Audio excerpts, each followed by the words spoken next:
Good morning. We have a long day ahead of us. So we are going to go ahead and get started. It is a gorgeous day here in Mississippi. It is so beautiful outside. So I hope everybody else is experiencing a day like today, even though we have to be stuck inside while it's going on around us. All right, so just a few things it's nice in Illinois as well. A few things to keep in mind while we are getting started. So this class is about 7.5 hours long, give or take. We may be able to shave off a few minutes depending on how many questions are in the chat. It may take a few more minutes depending on how many questions are in the chat. But the plan is to be thorough and to have you prepared. You're already prepared. You already know this. Now we're just going to give you the final touches so that you can prove it on test day. Right? So you know it. Let's prove it. We have 2 scheduled breaks today, both 15 minutes. We'll have one at 12:30, and we will have a second break at 2:45. Nobody is required to be here for the entire 7.5 hours except me. So, of course, if you need to leave early, that's fine. The recording will be available in the portal later today once it converts. And I do believe you will get a message once it's ready and it converts. Also, if you need to leave and come back, like if you need to leave, go do something around the house, do some shopping, go to religious ceremonies, whatever it is that you need to do, and come back, I will still be here. Today, we're going to be covering the key content that is found on the SHRM exam. So these should be things that you have studied, and now we're just going to give you a little bit of focus as to what you need to be concentrating on, the things that are most likely to show up. There is a chat here, and I see that most of you have already found that chat feature. And if you have questions, you can leave those questions in the chat. I do have an admin who I don't see her on yet. She'll probably be on in a few minutes, and she will try to keep up with everybody's questions and feed them to me as quickly as she can. But it depends on how fast the chat goes. So sometimes you may have to ask your question more than once because we are going to have, if everybody joins live, we'll have quite a few people on today. We have 0 seats left today, so all 100 seats are filled. So we will likely have quite a few people on at some point today.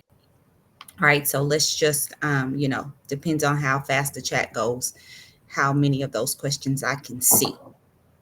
Probably, maybe you'll need to write them more than one time, but she'll try to keep up with them. We are going to be throughout the session, we have some quick quizzes within the session. This is just to reinforce the knowledge because when something is really important for you to know, I like to evaluate how well you are grasping that. And the way that I evaluate that is by what we call one-liners. If you've been in my class, you've experienced these one-liners already.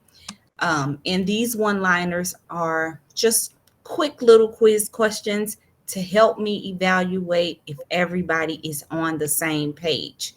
If everybody is on the same page, it'll be quick. We'll move on.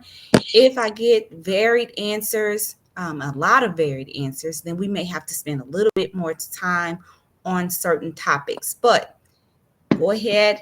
When we are, engaged in our quizzes, make sure you are answering in the chat.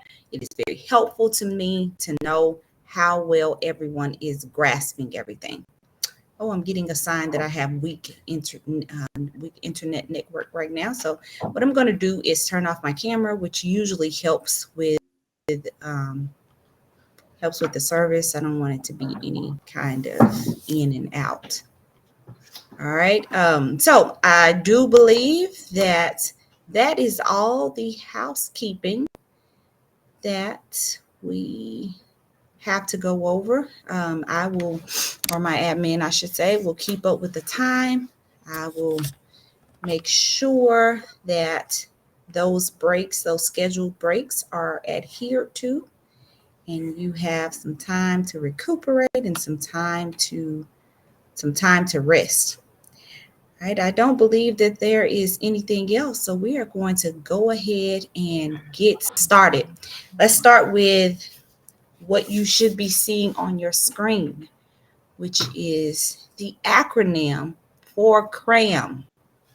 All right, so I know CRAM you may have thought it was more about last minute studying or panic to study, but CRAM is an acronym. It stands for concentrate, read, apply, and then move on. This is the stance that you need to take on test day, right? Once you've done all you can do, you have studied. Once you show up on test day, you need to concentrate on what's in front of you, read to understand, apply what you know, and then move on. Don't second guess yourself. Most of the time, you already know the information. It's somewhere in your subconscious, even if you feel like you don't know. It's somewhere in your subconscious, and it comes out. And if you second guess yourself, most of the time you go back and change your answers, you're changing to the wrong answer. So unless you 100% know that the answer that you have chosen is wrong, leave it there. Leave it there. Do not second guess yourself. So many times people second guess themselves into the wrong answer. We're going to talk about that more in subsequent sessions. We'll talk more about that in the situational judgment workshop, and we'll talk about it. We'll really drill down into it in tips, tricks, and techniques, which is coming up in a few weeks as well. So I'm going to give you more tools in the upcoming weeks in other classes to make sure that you have what you need to feel confident in the answer that you have chosen. All right, so let's go ahead and get, I did want to mention one other thing. So we are going to be covering the knowledge content today. We're going to be going topic by topic through the basque. What we will not cover is U.S. laws. We will not cover U.S. laws because it just would have made the class way, way, way too long. Nobody would want to stay for that long. And also, there are usually not a lot of laws that show up on the exam anyway. Usually it's just one or two, maybe three, and those are going to be like the number threshold laws, which you probably already found those focus laws in the resources uploaded to your portal. So in the resource tab in your portal is where you will find the note packet that accompanies this class, as well as the 65 practice questions with rationale that accompanies this class. It's already been uploaded. So if you want to grab the notes right now, download them and go through them as we go through the class and make additional notes. That's maybe a good way to do it as well. Otherwise, you can just wait and get those after class.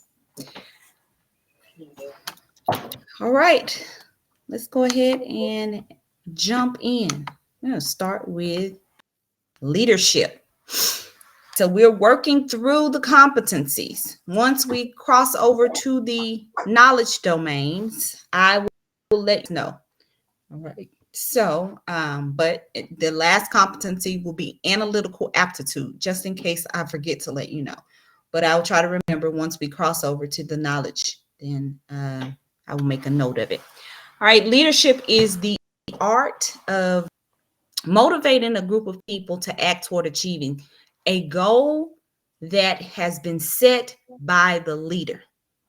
If the leader is effective, they will be able to inspire their team members to act in pursuit of that common goal while also guiding their actions at the same time. Now, since leadership is directly linked to performance, leaders do have to keep in mind the influence that they have on their subordinates and even attempting to reach the goals that they set forward, and especially in them reaching those goals, because it is the leader's responsibility to develop the subordinates. It's the leader's responsibility to identify weaknesses and put plans in place and progress plans in place to help those people to steer, right, and to drive them toward reaching their goals. Leaders and managers do share some characteristics, right? Because obviously there is going to be maybe a time where a leader needs to take on managerial characteristics. Managerial characteristics means that they need to do the day-to-day grind. They need to just get things done. And it's the same for managers. Sometimes they have to take on a leadership role. But the foundation of these two things are different. Leaders create a vision and they create a space for the subordinates so that the subordinates can reach their goals with that leader's support, right? Managers, on the other hand, they direct their subordinates' actions on a day-to-day basis, right? So the day-to-day activities that make the organization run.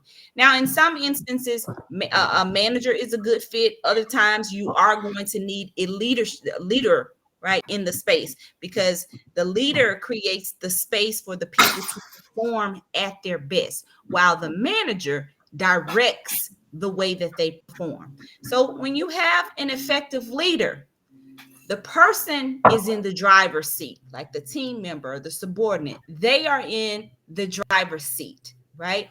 And the leader is the on the passenger seat. This is the person holding the map. They're telling you, you know, where you need to go to reach where you want to go. That's leadership. Now, a manager is driving and the subordinate is along for the ride. The manager is going to take you where they want you to be, and the team member or the subordinate just has to get out when the car stops, right? So that's kind of the difference. There are different leader types that encompass either management or leadership. And that's where we are going to start today. We are going to talk about those different leader types. The first leader type that we are going to talk about is a coach. And the coach is a leader who has a focus on team development. So this coach understands the subordinates' goals, understands the team's goals, and ensures that the team's goals are aligned with the organization's goals. So coaches a lot of time have an experience of once being a player themselves, and they use that experience. They have knowledge, right? They use that knowledge to identify the best motivational tactics for the team. If you will think about that in terms of a sports game, oftentimes when players retire, they return to the game as coaches. And they have that advantage of having experience of being on the field, right? So they know the pressure of the game. They know what it feels like when the game is on the line. They know what it feels like to be in the thick of the action, and they recall what it takes to get things done on the field. They have a practical knowledge, while most of the time, if a leader hasn't been a coach, they have more of a theoretical knowledge. They know what it should take to get things done. But the coach who has been a player knows what it does take to get things done. They know the imbalance of resources, right? They know the bottlenecks. They understand the pressure. So they have a real working and practical knowledge. So most of the time, if someone is a coach, They have a good understanding of what's necessary to help the team overcome any kind of imbalances that there may be, any kind of obstacles that there are, and to help the team reach their goals while also aligning the team to the organizations and driving the organization's goals. The next leader type is a coercive leader, and this is a leader who leads with strictness and rule enforcement, right? So your coercive leader monitors the employees, punishes any rule violators. So obviously, this kind of leadership has to be rooted in control, and there has to be total submission from the employees. And I know that sounds like maybe even worse than micromanagement, right? And it can be that, but sometimes it's necessary. If you are in an emergency situation, sometimes there is no room for collaboration. We don't have the time for discussion. We can't have a back and forth. We just have to get things done. And somebody needs to be able to take charge. That's your coercive leader. They can step right in because the subordinates are submissive. They can quickly give directions, right? And things can get done very quickly. So while it could be in normal circumstances, a coercive leader could be, it could be difficult to work for someone because there is an element of suppression. There is an element of micromanagement, right? But at the same time, when you're in an environment that requires, it requires a lot of regulation, then this kind of leadership might be a necessary evil. Okay, the next leader type is a democratic leader. And the democratic leader is the opposite of a coercive leader. So this type of leader invites the group to help with the decision making, and they invite a lot of collaboration within the group. Right. So this kind of leadership works best when the stakes aren't as high. You do have time to collaborate. Right. So maybe in places like an advertising firm where people are expected to be creative, and we expect brainstorming, and we want everybody to bring their ideas, right? So this would be a good kind of leader for that. And it's also good, in situations where we have, when we're not very highly regulated. All right, the next type of leader is an authoritarian. And this is a leader who comes in, leads the team, and offers the team something that is bold, and something that is inspirational. And they push the team to get on board with them.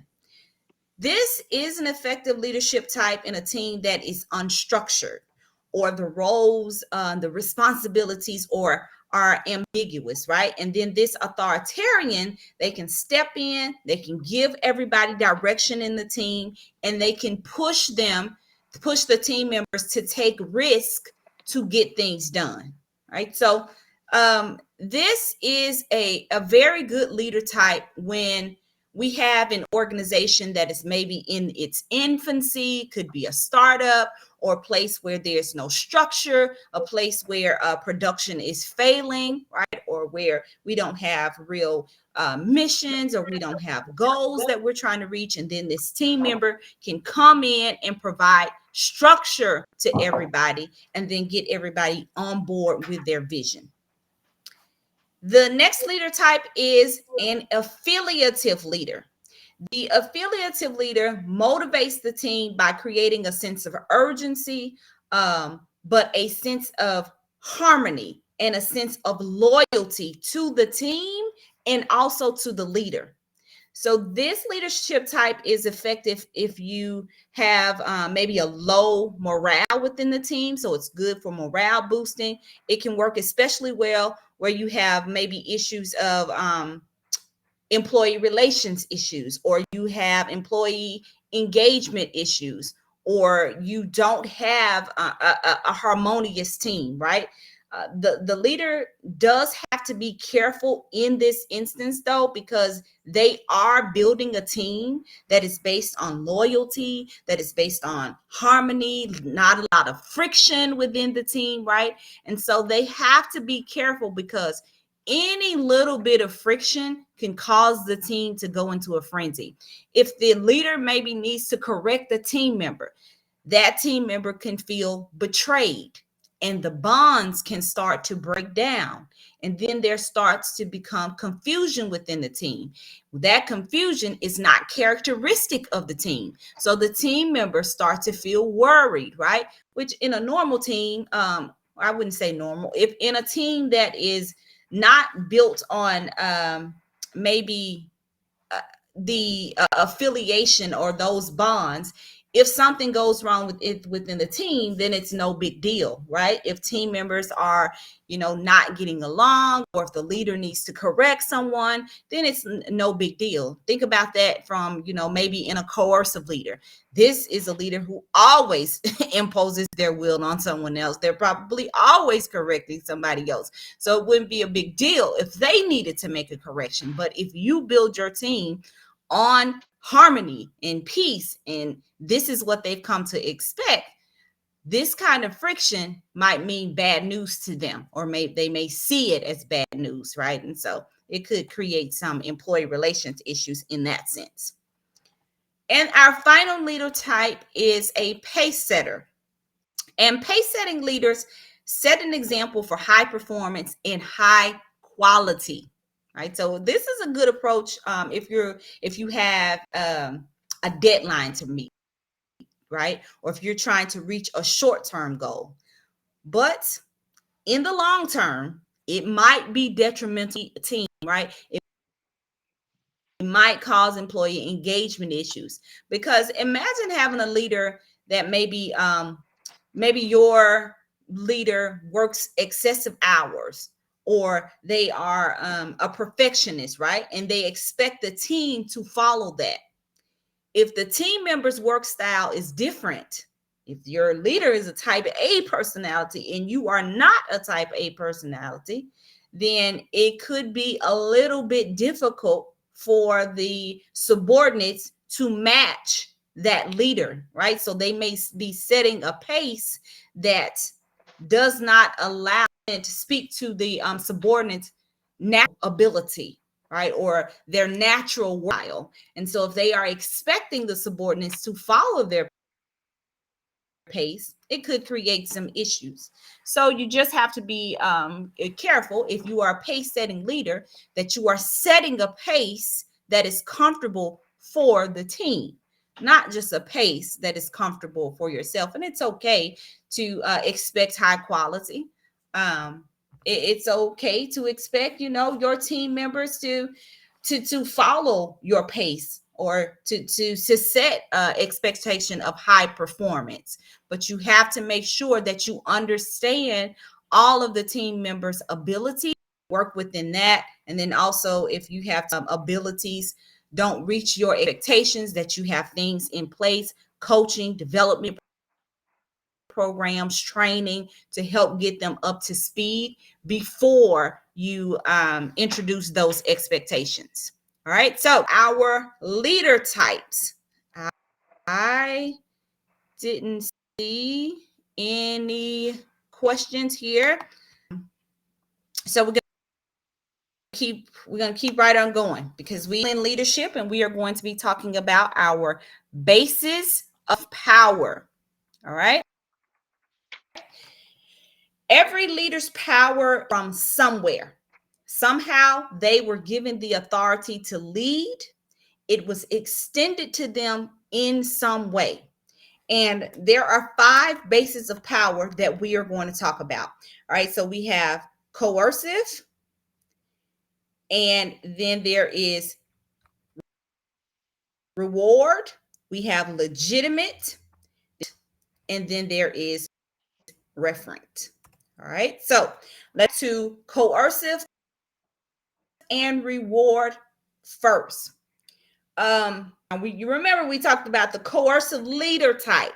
This is going to be a little bit different, right? Not much different, just a little bit. So coercive leaders get their power from their authority to administer punishment. Now, remember, what does the coercive leaders do? They punish people. They punish rule breakers, right? If you don't listen, that's what you get. So this coercive leader has the authority to administer that punishment.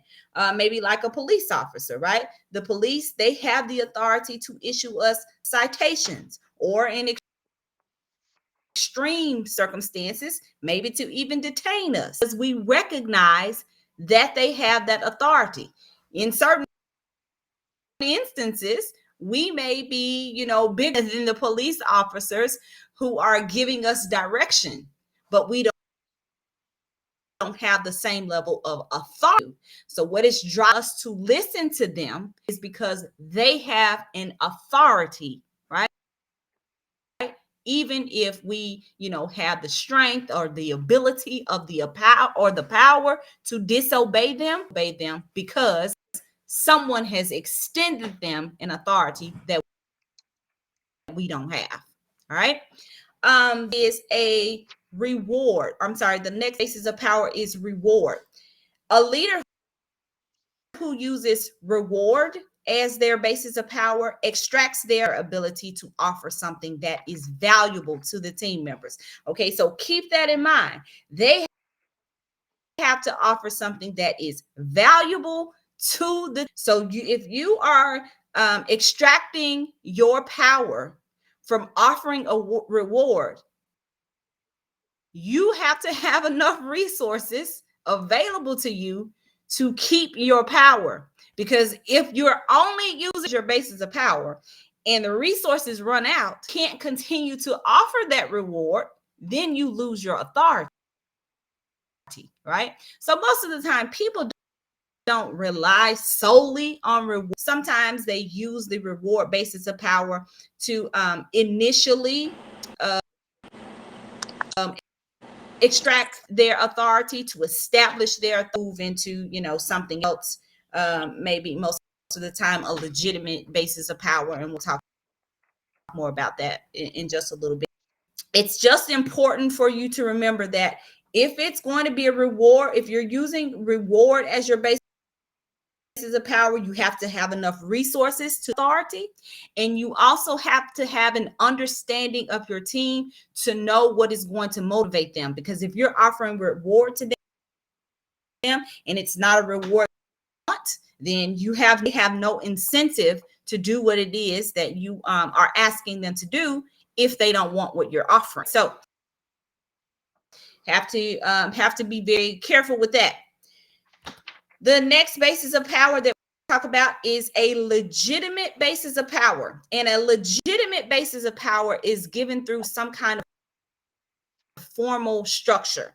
A country's president, they have a legit given to them through the structure of that country's selection process, right?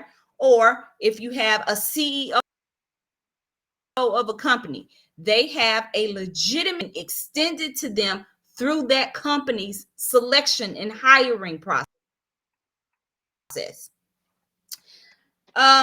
Expert basis, and this is derived from an in-depth knowledge of a subject area, or maybe the person just have, like years of experience in a topic or a subject, and because they are the experts, they have a certain level of authority in what they're talking about. These are kind of like our subject matter experts, right? We listen to them because they are subject matter experts. So they have an expertise. It's important. Here's an analogy that I always, you are going mountain climbing, and you are mountain climbing for the very first time.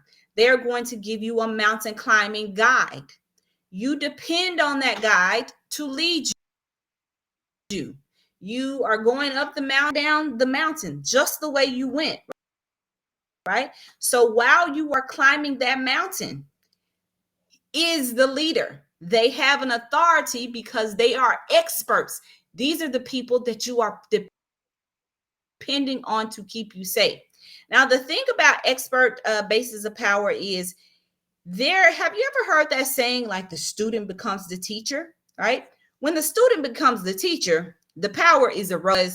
If I now have the same level of skill that you do, I can challenge the things that you are saying to me, right? So if we initially go up in the mountain climbing guide says, hey, yeah, that looks really loose, I don't want you to go right. You're not going to say, oh, I'm not listening to that, I'm going right anyway, right? Because you don't want to fall off. But if you are if you have gotten some level of expertise and you've climbed this mountain over and over, you may say to them, yeah, it looks loose, but it's pretty well set, right? I've done it a few times before. I use that rock to do X, Y, and Z, so it's pretty well set. So now you're challenging that leader's authority, right? Because now you have a level of authority yourself, because you now have a level of expertise. So if a person is using expert as their basis of power, they have to make sure that they continue to increase their skill, increase their knowledge, increase their expertise, so they stay beyond their subordinates, right? Because if the subordinates increase to the same level, then they lose their place of authority. And then the final base about is the referent basis of power. Referent power comes from people's respect or of the leader.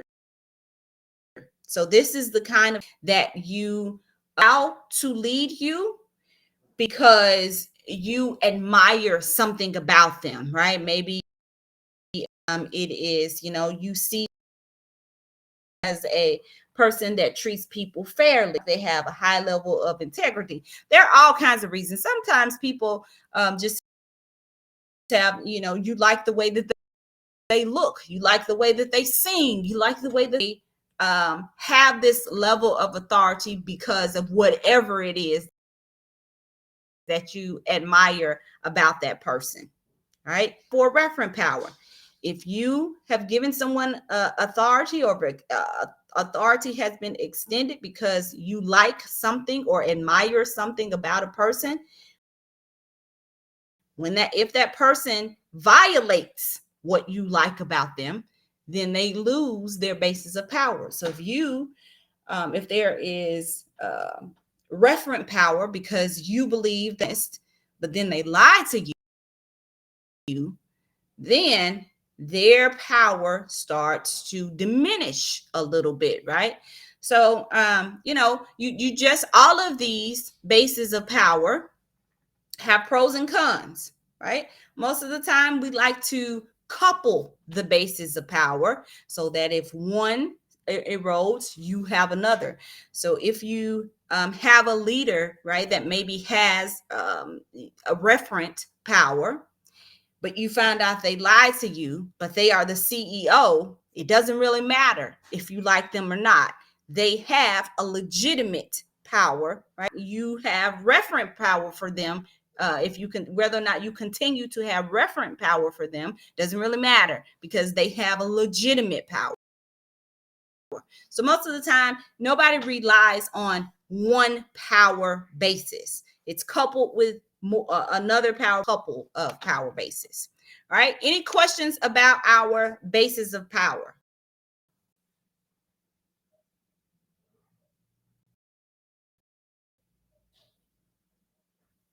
No questions about the bases of power. Very good, because we have some one-liners here.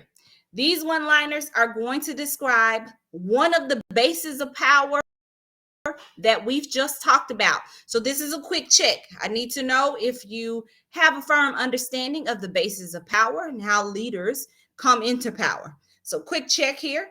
I'm going to read the one-liners, and then you guys just drop in the chat what you think the answers are. All right. I want everybody dropping answers in the chat because, again, remember, this is how I evaluate if I need to spend more time on a topic.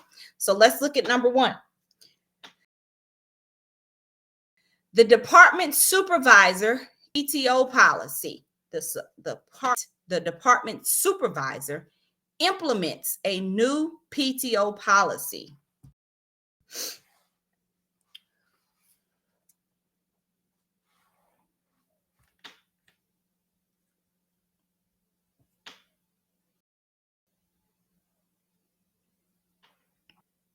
Okay, so I have a combination of legitimate and reward basis of learning opportunity for anybody that chooses reward as a basis of power. Okay, so the correct answer is a legitimate basis of learning opportunity, because I believe, I'm not 100% sure, maybe somebody can drop it in the chat box.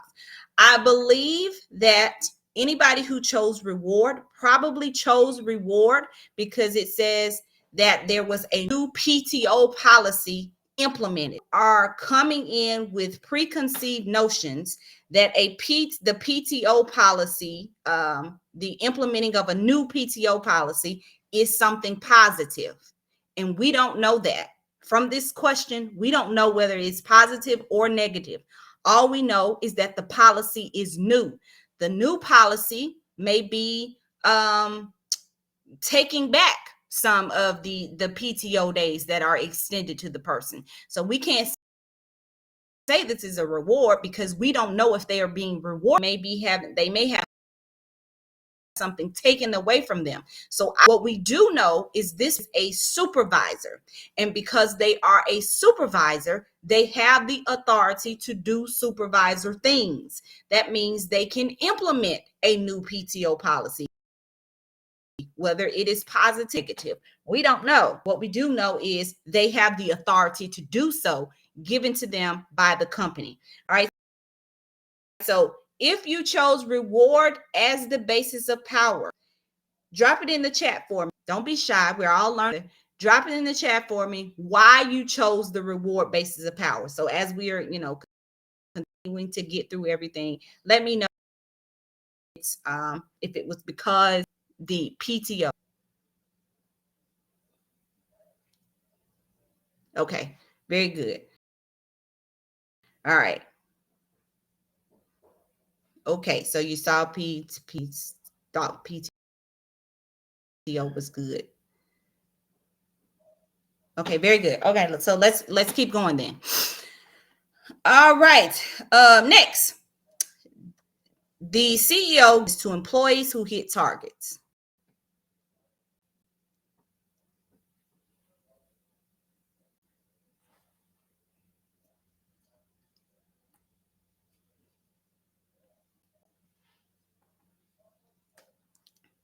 Okay, everybody chose reward for this one, and reward is the correct answer. Why? This one is actually reward because a production bonus is positive, no matter how you look at it. If the CEO gives me a production bonus because I am hitting over target, and this is a good thing, right? So this is a reward.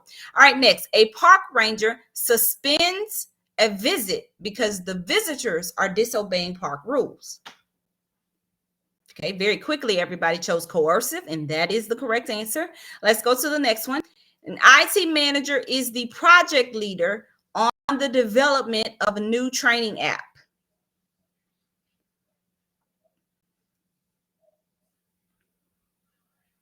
Okay, again, everybody chose expert, and you guys are on a roll.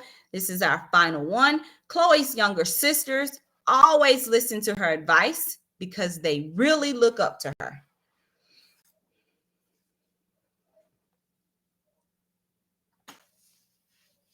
All right, very good. Everybody chose referent for this one, and that is the correct answer. All right, I feel like we are I feel like everybody's pretty set with our basis of power. So we are going to, we have a lot to talk about. Okay, so now we're going to talk about the theories of leadership. Now, these are not your motivational theories. We're going to talk about the motivational theories later. These theories define different approaches to leadership or how leaders come to be. And the first theory is the trait theory. Okay, so the trait theory is a theory of how leaders come into power. it gives us, or it gives us an explanation of how, according to the theory, how leaders come to be. So the theory says that there are some inherent traits of any great leader, and inherent means that they people are born with these traits, right? And the theory says that leaders are born with these traits. If you're not born with these inherent traits, right, it is unlikely that you will make a great leader. Some things have to be already existing. Now, there was an earlier theory, which is called the great man theory. According to the great man theory, if you weren't born with these traits, all of the traits necessary to be a great leader, which means from birth, you would need to have charisma, you will need to have confidence, you will need to be a great speaker, you will need to have honesty, you will need all of these things from birth, according to the great man theory. Now, the trait theory kind of evolved from the great man theory, because the trait theory also says, yes, there are some things that are necessary. You have to be born with some of the things. But if you are missing some things, like if you are born honest, but you don't have good public speaking skills, then you can develop the public speaking skills. But if you don't have anything, if you're not confident, you don't have charisma, you're not honest, you don't have integrity, you don't have good communication skills, you don't have good public speaking skills, like you don't have anything, then you can't develop everything, right? So you will not make a great leader, according to this theory. The trait theory says something must exist. And it also says that when we look at leaders, there is a commonality between all leaders. There are some common traits that all leaders have that make them great leaders, right? But again, like I said, it also says that, some things you just have to be born with. This leadership theory does have the potential to deter some leadership candidates if they feel like they are not born with traits that can be developed, right? So if they feel like I wasn't born confident, I'm shy, so I could never be a great leader. These are things that people feel like, you can't learn to be confident, right? These are things that you either naturally have, they naturally exist, or they do not naturally exist.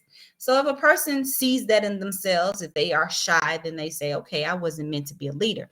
It could also happen like their manager could also say, oh, this person's really smart, but they're so introverted, right? They wouldn't make a good leader for our team. So there's a possibility of things going wrong with this leadership theory. Nevertheless, that is the theory as you need to know it.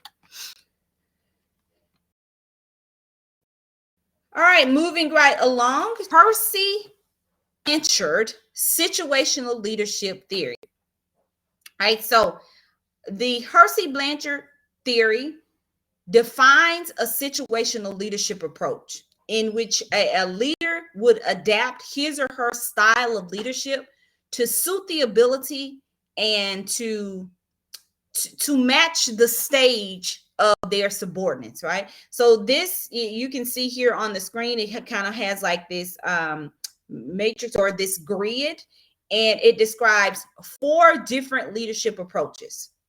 The first one is telling, which sometimes is also called directing. So you may see directing or telling. It's the same thing. Don't let it confuse you. Telling is an approach that is best used for employees who are in the early stages of their career, right? Or that maybe they're taking on a new role, or they are new to the company, or they're taking on a new project, right? And so the leader needs to closely supervise that employee and give them very specific direction so that they can accomplish their goals. The next approach is selling. This one is sometimes called coaching. So in this approach, the followers have a little bit more skills, so they don't need quite the supervision. Usually they need more motivation, and you need to give them a framework to follow, and then they will be able to reach the goals as long as they have a framework and some barriers. Next is participating. And in this approach, the followers are very capable. All they need is support, right? So you can remove your beams, you can remove your framework, you can remove your guards. All this person needs is support. And the leader maybe to push them to achieve more things, to push them to achieve higher levels and not just stay where they are comfortable. And then the final approach is delegation. This is for the team members who are on their way to becoming leaders themselves, right? So these people are highly skilled. They are highly motivated. They don't need support. They don't need a framework. They don't need barriers. They can set the goals for themselves. They set the frameworks within the goals. Really, most of the time, people in this stage only need permission, right? And they will be able to accomplish everything else on their own. We are moving right along here to the Blake-Moulton theory. And Blake and Moulton developed a behavioral leadership model, and it's based on a leader's concern for production versus their concern for people. And the most optimal style, which is the team manager, is based on theories X and Y, in which we're going to talk about Gregor's theory X and Y a little bit later. But let's stay with Blake and Moulton's leadership grid first. The first one we're going to look at is right here in the top left. We're going to start with the country club manager. And the country club manager has a high concern for the well-being of his or her subordinates, and a low concern for the work itself, right? Low concern for production. So kind of the premise of this management style is that if the subordinates feel secure, they will be motivated to perform at a higher level innately, right? And so the country club manager pays more attention to the people themselves, less attention to the work or the task in front of them. All right, next, we're going to go right under country club to the impoverished manager. And the impoverished manager is the opposite of the country club, right? So this manager has a very little concern for the team's well-being. Probably like no concern, probably no concern at all. And because of this creates a sense of team detachment, and the people within the team are detached from the role. Usually that results in a lack of motivation, so they can't perform well because they don't have the motivation to perform well.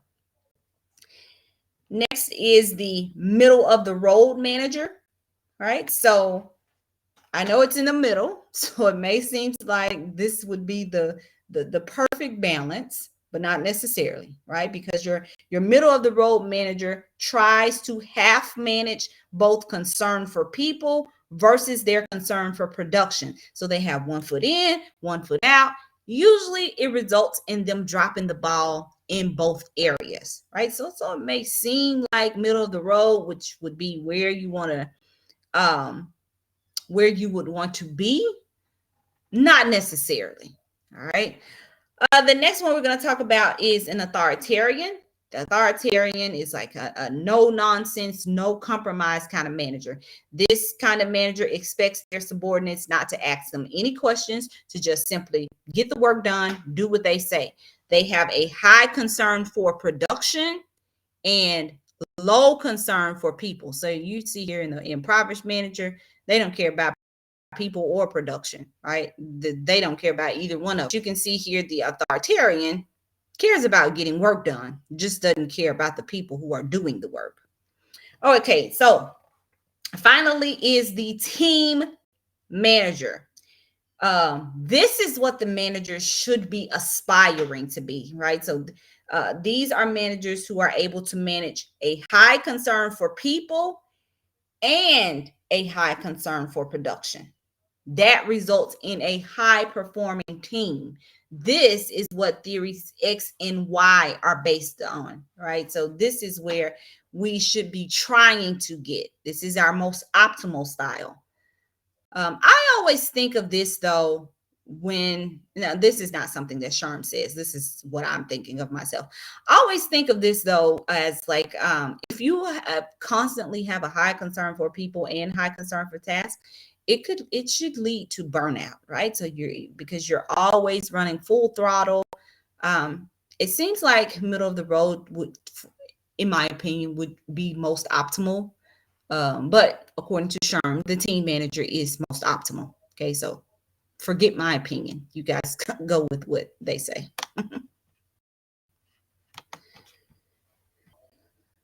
Okay, now this chart, it just is just full of all of the leadership theories that we're going to talk about throughout the day.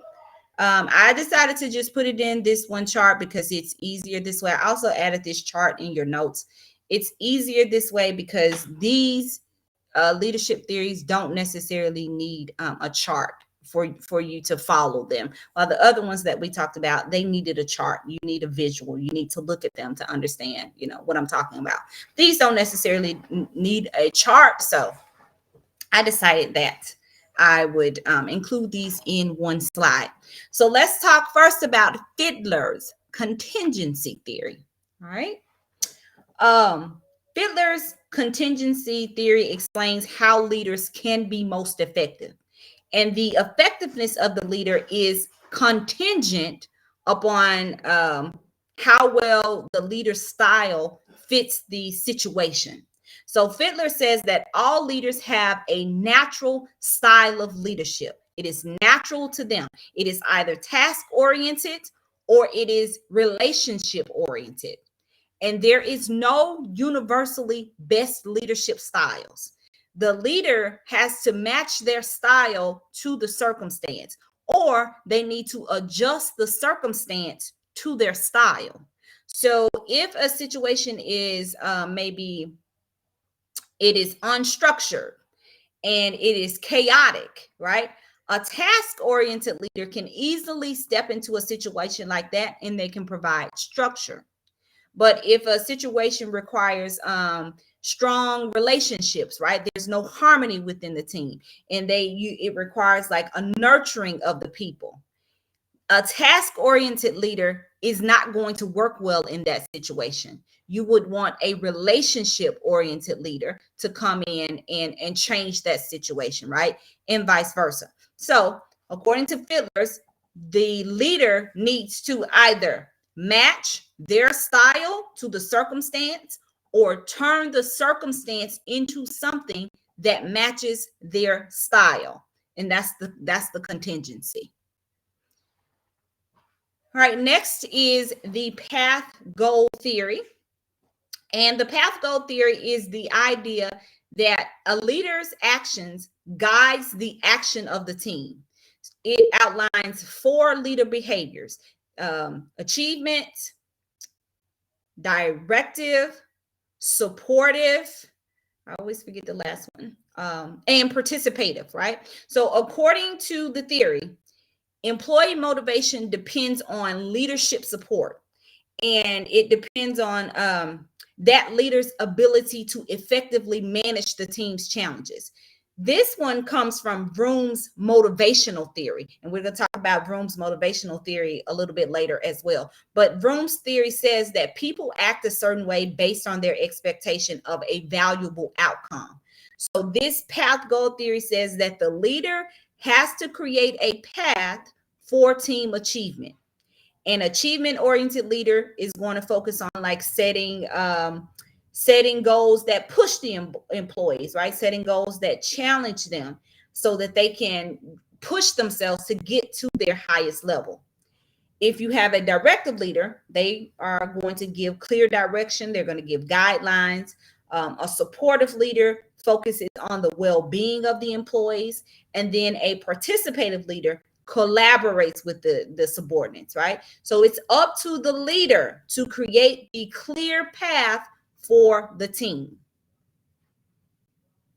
All right, so let's move on to transactional leadership theory. This one's pretty easy. The transactional leadership theory just basically, it focuses on the supervision of tasks. right? So subordinates are expected to be rule followers. If they don't follow the rules, then they are going to be punished for not following the rules. The thing about the transactional leadership theory, it's firm, but it's fair, right? Because on the other hand, if the employees do follow the rules, then there is a promise of reward, right? This, the transactional nature makes it easy for the employees to know what to expect, right? The transaction is, if you do what is expected, you are rewarded. If you do not, you are punished, right? So it creates, a lot of structure. Everybody knows what to expect. You break the rules, you know what you get, you do good, you know what you get. You choose what you want to do today, right? Do you want a reward today, or do you want to be punished today? It's up to you. The rules are out there. Next is the servant leadership. And this is an approach where the leader is in service to the subordinates, right? And they work with their subordinates rather than just delegating things to them. They work alongside them. So this approach promotes an inclusive environment, and it underscores collaboration, and gives the right circumstances for a harmonious team. All right, moving on to the leader member exchange theory. And this theory focuses on the relationship between the leader and the team members. It emphasizes that leaders develop different relationships, individual relationships, right? That are unique to that leader and that team member. Some people, and I'm thinking you should probably see this in action, right, at work or at some past, job that you have been on, right? Everybody is not treated the same. The relationships can be high quality relationships. They can be trust-based relationships. They can be friendly relationships. They can be low quality relationships. They can be transactional. They can be adversarial, right? And because of this, it creates an in-group and out-group within that team.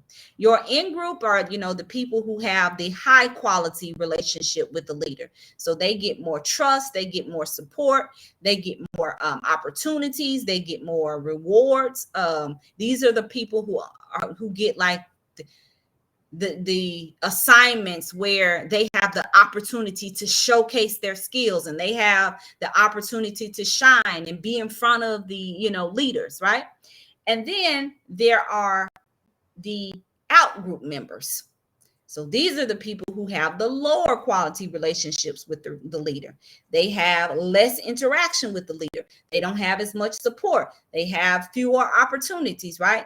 Typically, they are assigned the more mundane tasks that might not put them at the, in the room with the decision makers. That might not give them a spotlight to showcase their abilities, right? And to showcase what they know.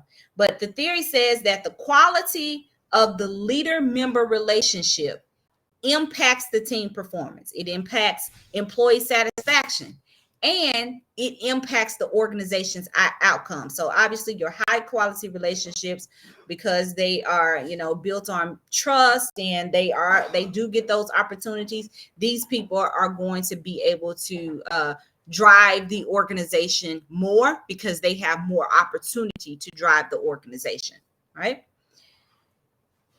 And then moving on to our emergent leadership theory.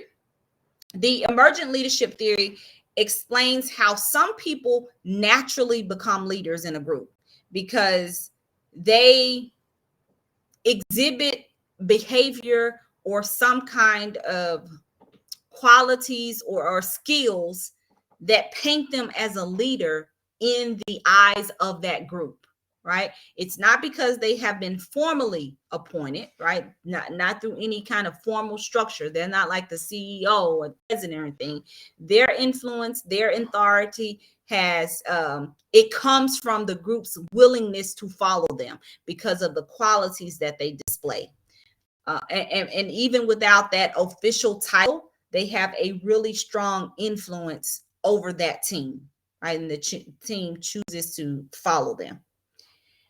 All right, and we are going to finish up the leadership theories with the transformational leadership theory. And the transformational leadership theory describes the way leaders inspire or how they encourage their subordinates in the way that they need them to.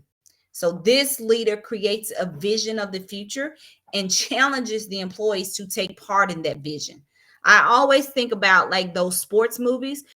And it happens in every sports movie. It's very cliche, but you've seen in the sports movies where like the team, normally they're in a championship game and they're losing the championship game. Then at halftime, the coach takes them into the locker room and he gives them the spiel, tells them how proud he is and, you know, how they worked hard and what's on the line and all those things. And then the team gets their, you know, second win and they go out there and they win the game, right? So every time I think about the transformational leadership theory, I think about Remember the Titans, because that speech that Denzel Washington gives, that's a perfect example of transformational leadership. Okay, so that wraps up our leadership theories. Now we're moving on to the motivational theories, right? And these theories describe how employees are motivated. We already know like the benefits of employee motivation and how, you know, it benefits engagement. That's pretty obvious. The real question is, how do we engage the employees? How do we reach them? And there are a number of motivational theories. They've been developed by very smart people way smarter than me, sociologists, and they try to guide employers in their actions with their team members. I usually divide the theories into two categories because for me, I remember them better if I put them into the why versus how category. So the why motivators explain why employees are motivated, why they are intrinsically motivated. And then the how motivators tell us how employers can motivate their employees, right? So it helps me, may help you. Split them up in any kind of way that helps you to remember them, right? That is what has helped me. You split them what triggers your memory. All right. McGregor's theory X and theory Y. So theory X and theory Y are two theories of motivation with opposite points of view. So theory X, I think of this one as the negative theory that we want to X out. And this theory says that people inherently dislike work. They don't have ambition. They try to avoid work as much as they possibly can. And they have to be closely supervised, right? Actually, they want to be supervised because they know themselves that it's the only way to get them to perform tasks. And it also says that in order for employees to reach, you know, their goals, production goals, not the employees' goals, but the company's production goals. In order for them to reach their goals, you have to punish them to motivate them to work. Right? Now, theory X is the theory that we want to X out. That's how I think of it. Theory Y says, actually, it's the opposite. Employees are internally driven to work, right? They want to succeed. Actually, they like to work. They like responsibility. All you have to do is put new challenges in front of them and they will rise to the challenge. Okay. Any questions on those two theories? Because now we're about to get into the real nitty-gritty. All right, we're going to talk about Maslow's hierarchy of needs. All right, so Maslow's hierarchy of needs says that employees have both basic and elevated needs. So the lower level are the basic things that we need to survive. So this is like, we need food, we need water, we need to be warm, right? And then because we want to maintain those basic needs, the second tier needs become important. This is our basic safety. If we're thinking about it in terms of this is about our job stability and our salary stability, right? And then after we've met those needs, we next start to look at our social needs or our needs for belonging. And then after we've satisfied our needs for association, next we will look for the respect of our tribe, right? The tribe are just, the people within our team, the people around us, just our validation of our place in that group. And then finally, self-actualization is our drive to be the best at what we do, right? So it is our drive to want to showcase our skill and to validate our skill. Sometimes, for the SHRM exam, if somebody's not requiring you to do this, then this is a show of self-actualization, right? You're just trying to fulfill something internally, or you're trying to show or mark your place in the HR world, or just show that you have what it takes in HR. All right, so talk a little bit more about Maslow's hierarchy of needs. You'll see here that the lower level needs are our physiological needs, right? So physiological needs, this bottom layer, this is just our basic, body functioning. We need water, right? We need food. And then because we want to maintain that, the second tier needs becomes important for us, like our safety needs. I need money because now that I have water, I don't want to not have water again. So I need enough money to ensure that I am going to be able to continue to pay my water bill, so that when I turn my faucet on, I have water.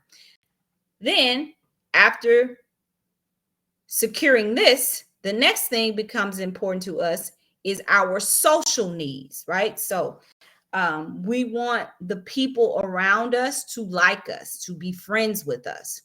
And then after we have satisfied our social needs, now, not only do I want the people to like me, I want them to respect me, to know that, I'm smart. I know what I'm talking about. I'm great at this.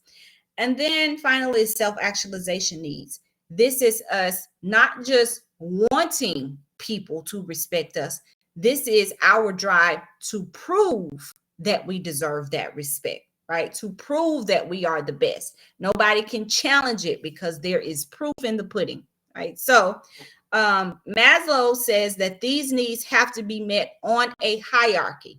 If I'm thirsty, I don't really care if you just give me water. You don't even have to like me. Just, do you have water right now? That's all I care about. Right? So these have to be met on this hierarchy. And if one thing is not met, we can't really think about the higher level needs until we meet our lower level needs. Okay. Any questions about this one?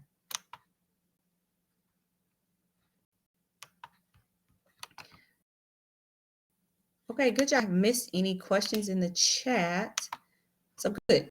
All right, so here we have another slide. This is another one that I did include in the note packet. So basically, these are just the ones that don't necessarily need a visual for you. So I just put them here in the chart because it's easier for you. You can take it with you. It's easier for you to transport that way if you're just studying your motivational theories. All right, so we are going to start here with Herzberg, and we're just going to move through them as they are listed here. All right, so Herzberg's motivator hygiene theory says that motivation is not the opposite of demotivation. These things are judged separately. There are things that motivate us, and then there are things that demotivate us. The things that make us satisfied are the motivators. The things that dissatisfy us are the hygiene factors. But if we remove those things that dissatisfy us, it does not mean that we'll become motivated. What we have to do to increase motivation is to increase the satisfiers while decreasing the dissatisfiers at the same time. All right. So your the satisfiers are growth, recognition, like the challenge that you feel in your job. And then the dissatisfiers are those things that are extrinsic, right? So your satisfiers are intrinsic. Your dissatisfiers are extrinsic. So these are things like your salary, your benefits, right? So if you were to say, let's say I told you, I am going to pay you $100,000 a year, and all I need you to do is cut my grass, right? But the catch is you have to do it with scissors. I don't like my lawn cut with a lawnmower. It has to be cut with scissors, right? So even though the pay eliminates the dissatisfier or that hygiene factor, the satisfier, the motivator is too low. You're not going to feel challenged by the work, or the work may be overly challenging because you're never going to be able to see a job well done. By the time you finish cutting one side of my lawn, the other side is going to be all grown up. And you're never going to feel the satisfaction of having a job complete. So even though I have given you all of this money and all you need to do is cut my grass, eventually the motivation is going to run out. And you're going to start saying, listen, I am tired of being down here every day on my knees, cutting this grass with scissors. It's never good enough. By the time I'm finished with this piece, then that is all grown up. I have never seen this grass look good. And it's cold out here. It's hot out here. She still wants me to cut it when it's raining out here, right? So it doesn't matter how much money I give you. Eventually, you are going to feel unmotivated with the job, right? Because I have to both increase your satisfiers while simultaneously decreasing your satisfiers. If I do one and not the other, it is not going to make you motivated, right? So that's what Herzberg says. All right, McClellan's theory says that motivation comes from three basic needs. There is achievement, affiliation, and power. In order to motivate a person, you need to understand what their dominant motivation is, right? So is it achievement? Is it affiliation? Or is it power? Everybody has a dominant motivator, and the other two are just supporting motivators, according to McClellan's theory, right? So let's say that I have a receptionist job open, but so far nobody has applied to this job. Nobody likes the job, right? But I have already identified 3 people that I know would be perfect for this job. I want to motivate these 3 people to apply. Now, I know that employee 1's dominant motivator is achievement. So I go to them and I say, hey, I have the receptionist job open, and the receptionist job is the face of the organization. And this year we are trying to be named the employer of choice. And if you were to take this job, you would be instrumental in that, right? A person that is motivated for achievement is going to perk up for this. They're going to want to apply to this job because this is a measurable goal. It can be accomplished, but not too easily. But it's not out of reach, right? So if that is their motivation, they'll say, yeah, I'll apply for it. Now, let's say I go to the second person, and this person is motivated by power. So I say, as the receptionist, you're going to be the face of the company. Everybody's going to know who you are. Your name is going to be spoken in rooms that you're not even going to be in. Now, if somebody is motivated by power, this is going to push them to apply for the job. Now, if I have an employee that is motivated by affiliation or belonging, then maybe I tell them, the receptionists, they get together, they have a monthly receptionist outing, right? And they are very collaborative, right? This satisfies their need for belonging.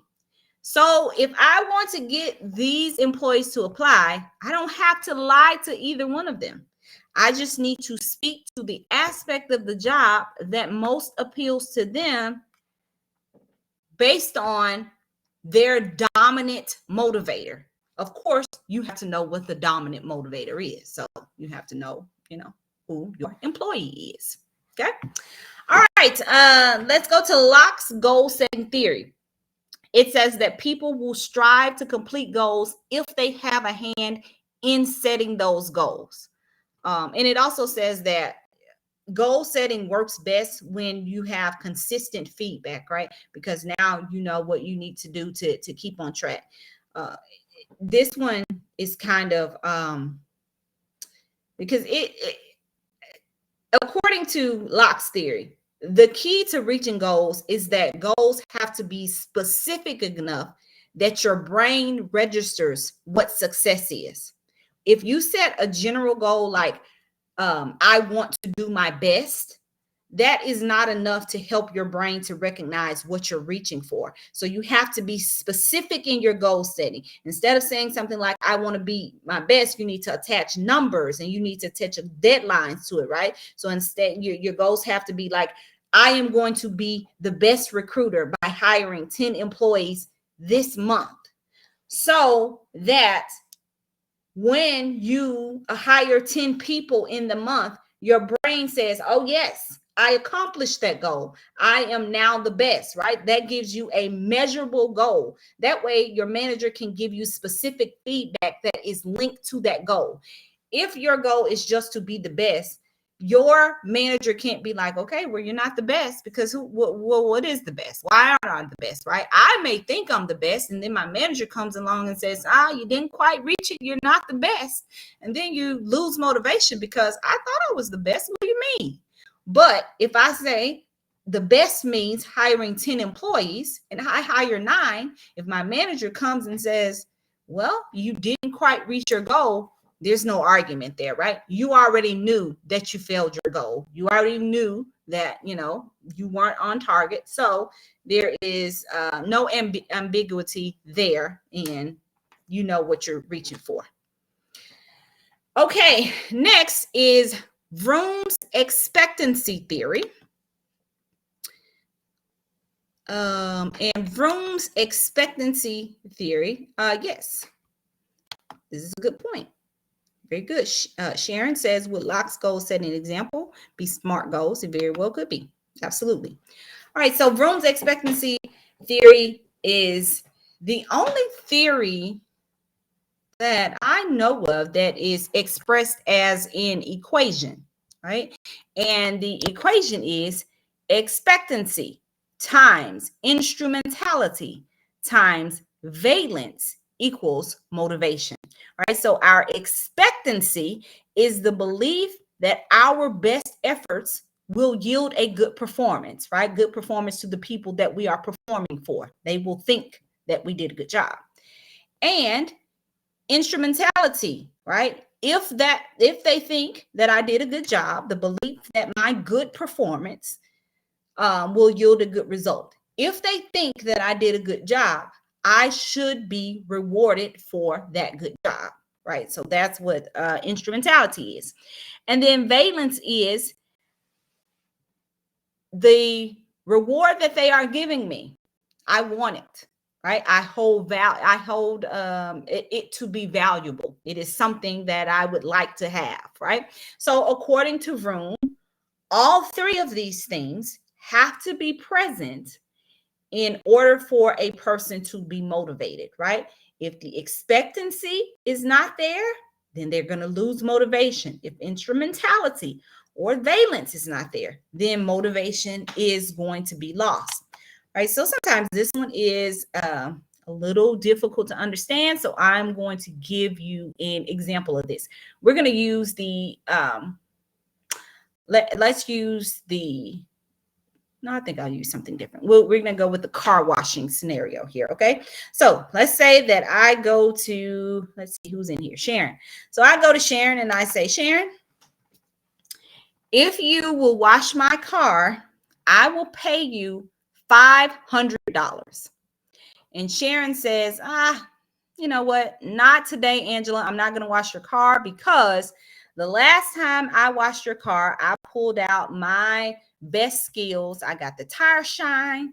I waxed it, I buffed it, and you came out and you said that you still saw spots on it and you weren't happy with my performance, right? So in this instance, Sharon's expectancy was diminished. She gave her best efforts, but it did not yield a good performance. I was not happy with the performance. And so now she is not motivated to perform again. And so I say to Sharon, yeah, when I came outside, the sun was in my eye. Don't worry. I went down the street. I saw it was shiny. It was beautiful. I really liked the job. I just forgot to tell you.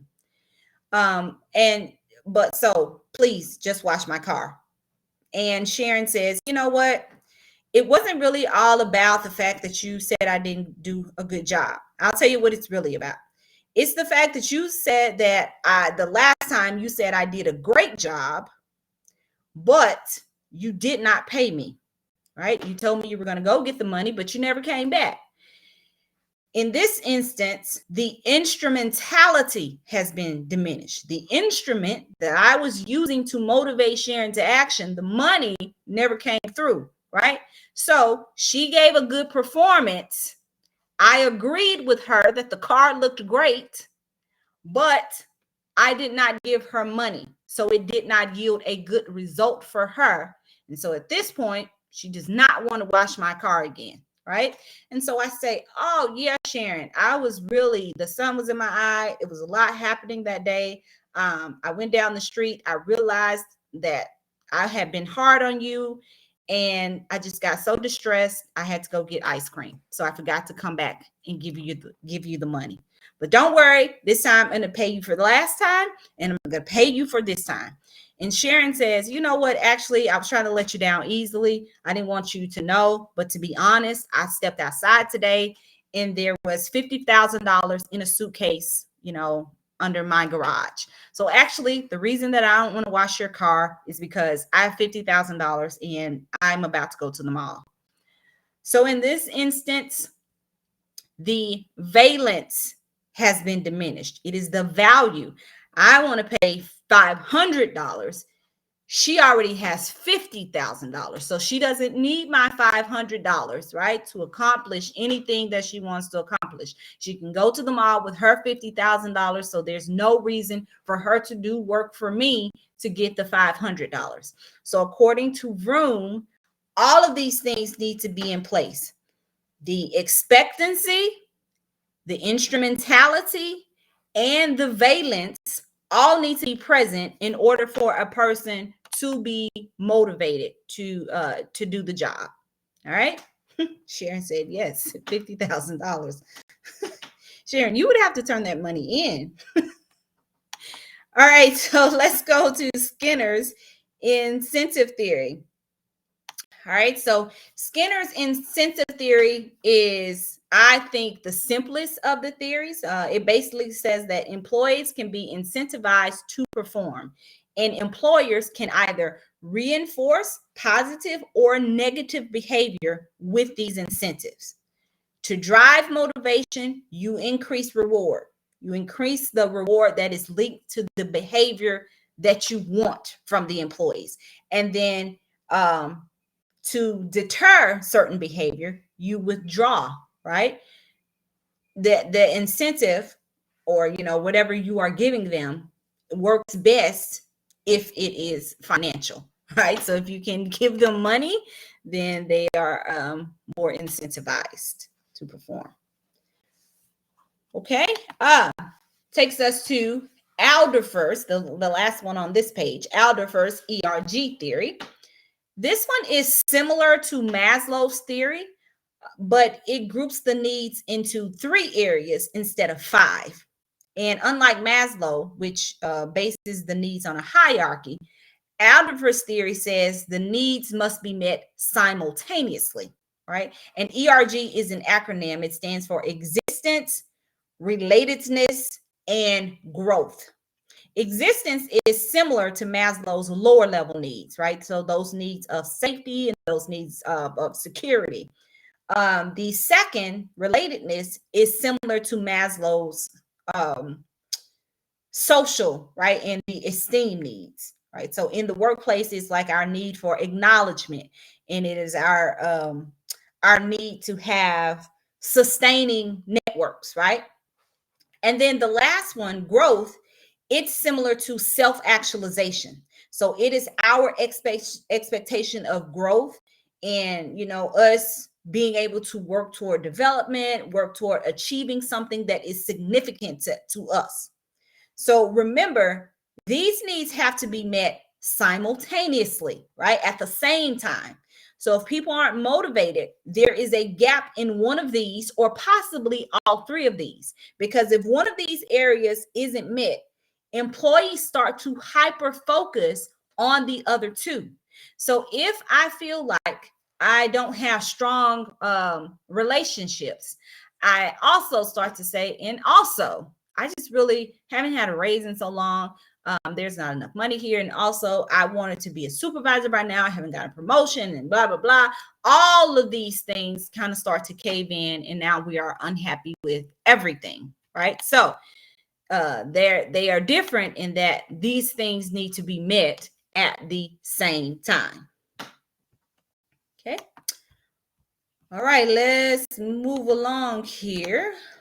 Our last one is Adams' equity theory. And Adams' equity theory is directly related to a person's perception of fairness, right? An employee is motivated when they perceive that the reward that they receive is equal to the reward received by their coworker if their coworker is producing the same output, right? And also, they have to feel like the work that they're performing and the reward that they're receiving of equal value, right? So if I am working hard, I expect that is going to be reflected in my pay. And if it is not, right, if I don't feel like my pay reflects my hard work, then I am going to be less motivated to work. And also, if I see that my coworker is, they are working as hard as I am, right? We're doing, the same output and everything else is equal. I expect that my pay is also going to match their pay, right? And if it doesn't, then we lose motivation. Any questions about these motivational theories? Because now we are moving into ethical practice, I do believe. Yeah, ethical practice. I don't want to leave leadership and have questions. Doesn't seem like I have any. Very good, very good. Is how motivator is? I didn't understand that question, Sharon. Yes, yes. All right, let's go on here. We're going to go into ethical practice. Now, ethical practice, in my opinion, is one of those topics that is it's very intuitive, right? So I feel like this we'll get through it a lot faster and we'll be able to make up some time. All right. Ethics is the standards that a person lives by. It is what guides them in making decisions about what's right and what's wrong. So ethics are your moral principles. This is what governs behavior. That means that an ethical breach can lead to a legal violation, but legal violations are governed by the law, right? So the government lays out for us what we can and cannot do by deeming it illegal or legal, right? Just because something is unethical doesn't mean it is illegal. If you see your coworker's shoe untied and you don't tell them, that is unethical, but you will not face legal consequences for that, right? Nobody's going to come round you up and say, yeah, we're going to throw you in the depths of the deepest jail we can find because you didn't tell your coworker that their shoe was untied, right? But on the other hand, if you don't have a high moral compass, it is more likely that you will commit a legal violation, right? If you don't have a problem committing ethical violations, then it's not a stretch that you won't commit a legal violation, right? You could. The code of conduct serves as the formal, right? It tells the employees what principles they are expected to abide by. Your code of ethics is a broad text. It is meant to be a guide that the employees can lean on as situations come up. It does not speak to the specifics of any behavior. It just lays out what the employer expects of the employees. So anything that clashes with those expectations, then the employee can assume that it is a violation, but it does not specifically say that X, Y, and Z is a violation, right? It's not like a handbook or your policy or anything like that. It is a code of conduct, code of ethics. So the code of ethics may say the employer expects the employees to maintain a respectful environment, right? That way, the employer does not have to specifically say, don't punch your coworker in the nose, right? Because if you punch your coworker in the nose, it's not a respectful environment.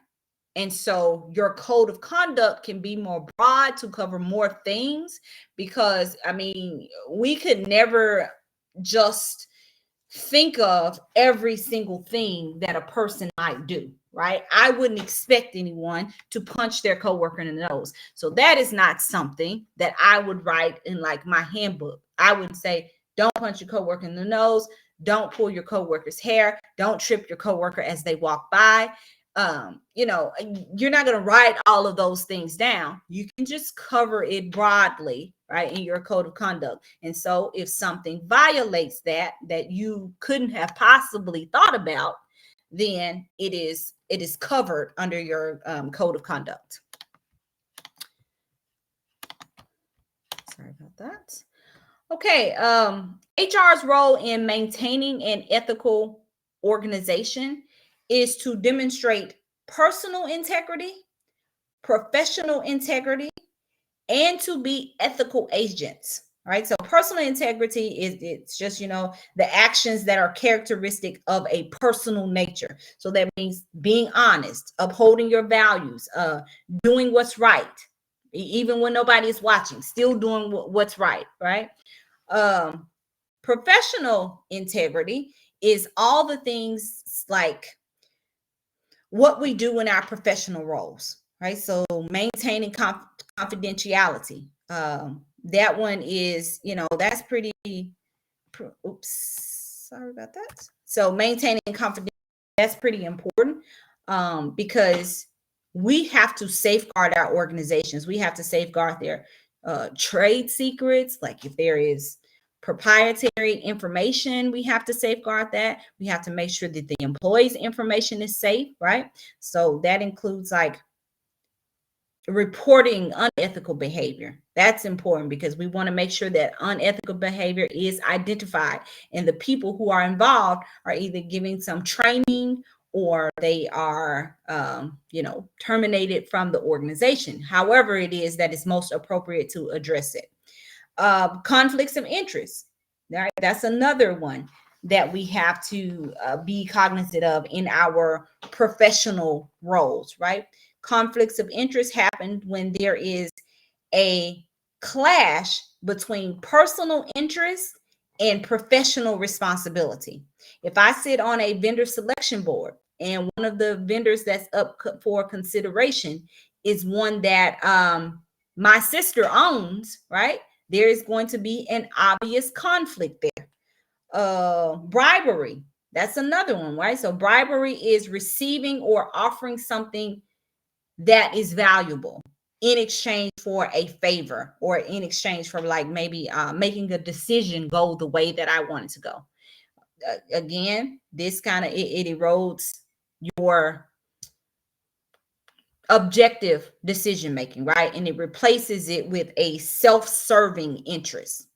And then the last one, acting as an ethical agent. So that means that while we demonstrate, personal and professional integrity, we also have to hold other people accountable. And we have to create a framework that makes it easier to act ethically, and also give an easy way to report those violations, right? So HR's responsibility is to have personal integrity, professional integrity, and ethical agents for others while holding ourselves to these standards.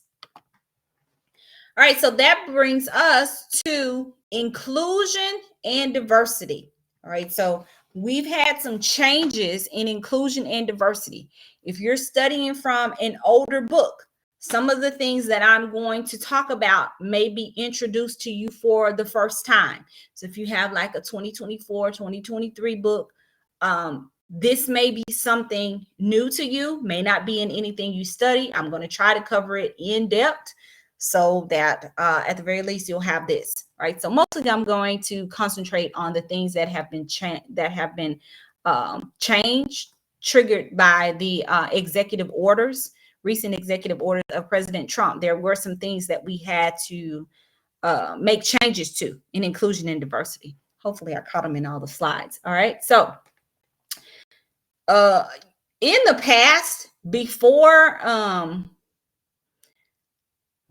I'll say probably the past 10 or 15 years, all we talked about was inclusion and diversity. Equity had just come. We had just started talking about equity in the past 10 or 15 years. Okay, so now there is another switch, right? And we're concentrating on inclusion and diversity.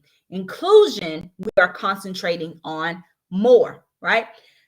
Usually they are referred to as one and the same thing. We usually think of inclusion and diversity as the same thing, but they are different, right?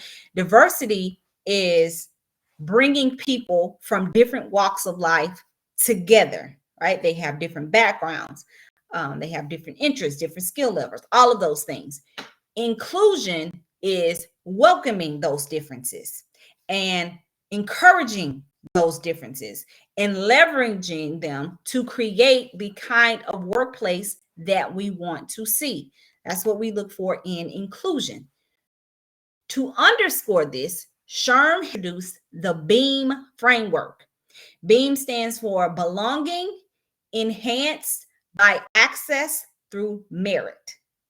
So this framework is SHRM's way of putting inclusion and diversity into action. Instead of focusing on hiring numbers or focusing on quotas, BEAM is about making sure every employee has a real chance to grow. They have a real chance to succeed based on their skill and their contribution. What we are speaking to now as merit-based hiring and promotion, right?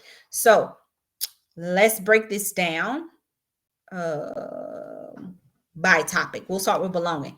Belonging means that everybody should feel valued. Everybody should be respected and they should feel included at work. It is about creating a culture where employees can be themselves.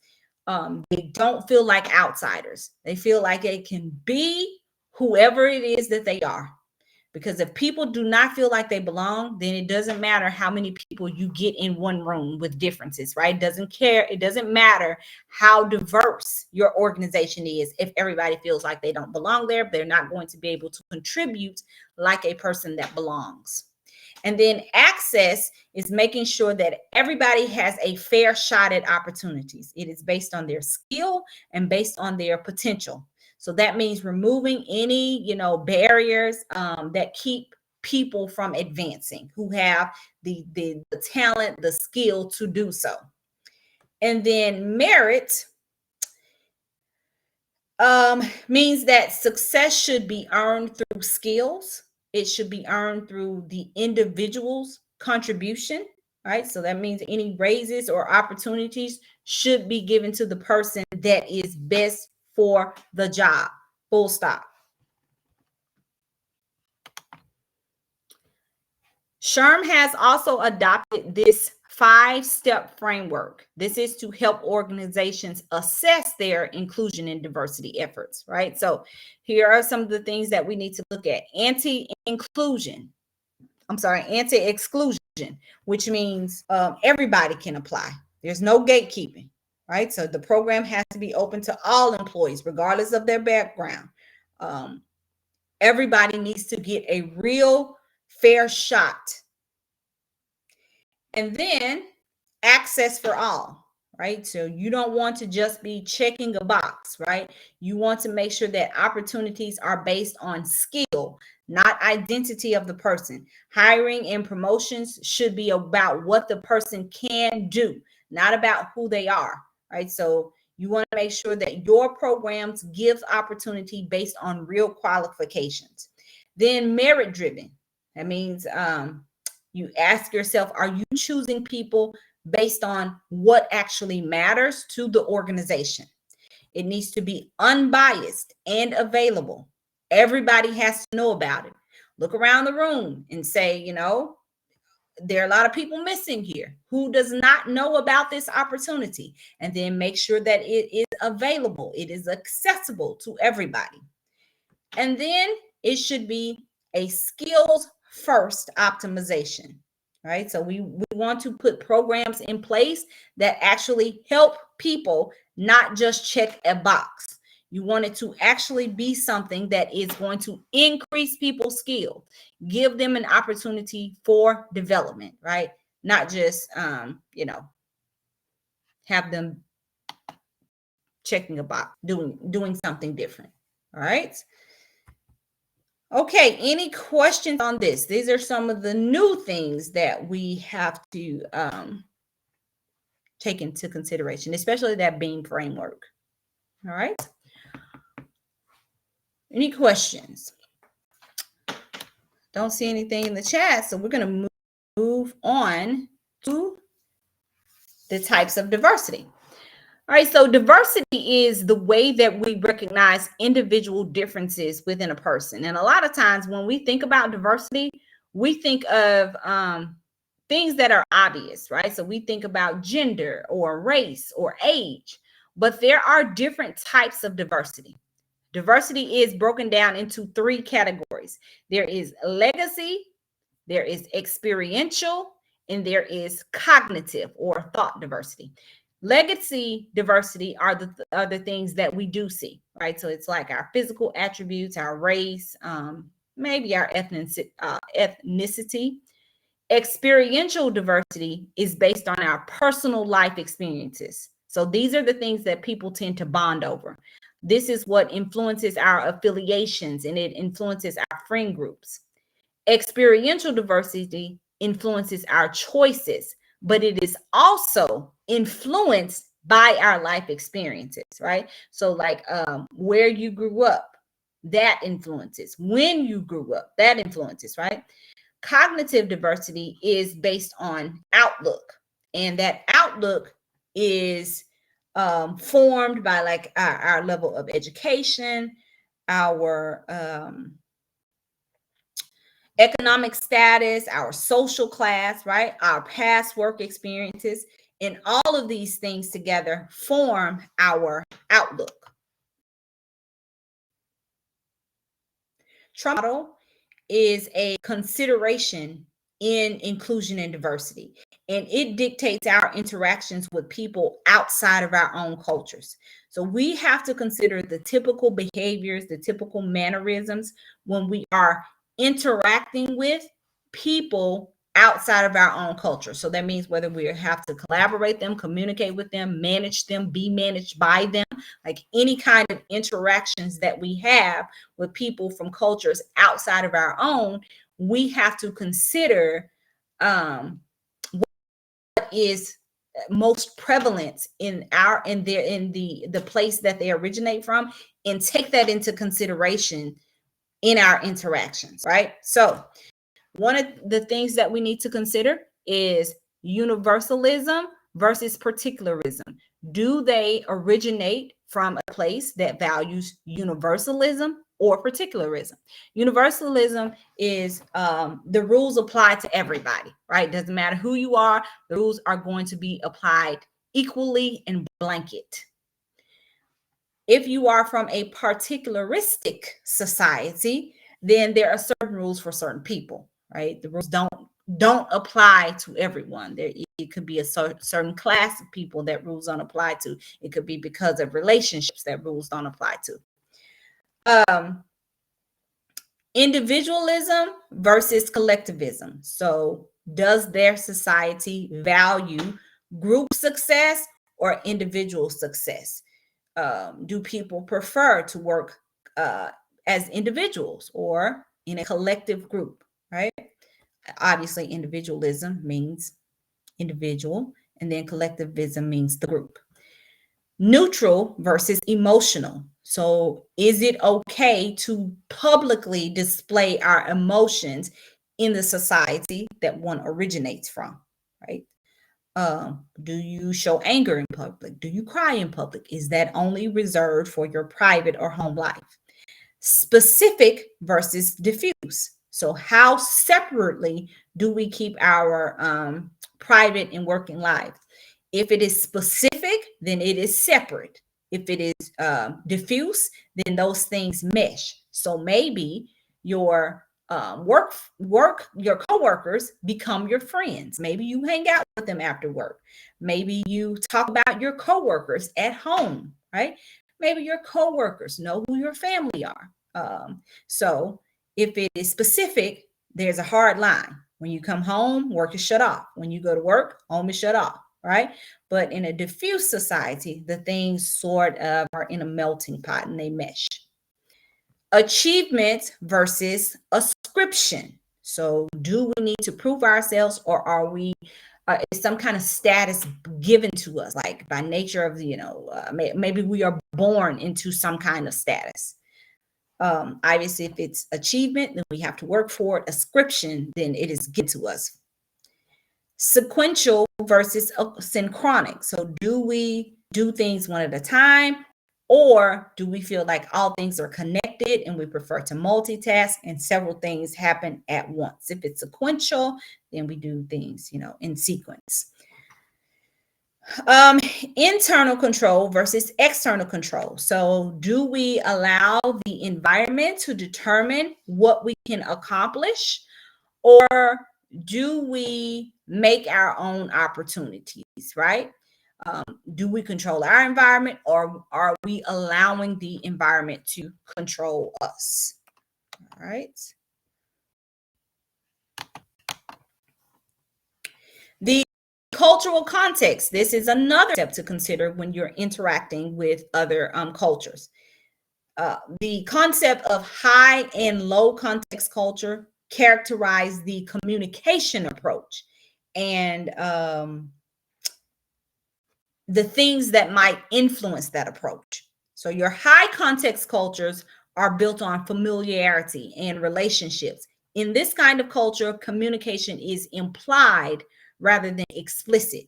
Usually these are countries or societies that are collectivistic, right? So that means that the success and well-being of the group is valued more than any one individual. These are your Asian cultures, your Latin American cultures, your African cultures, for example.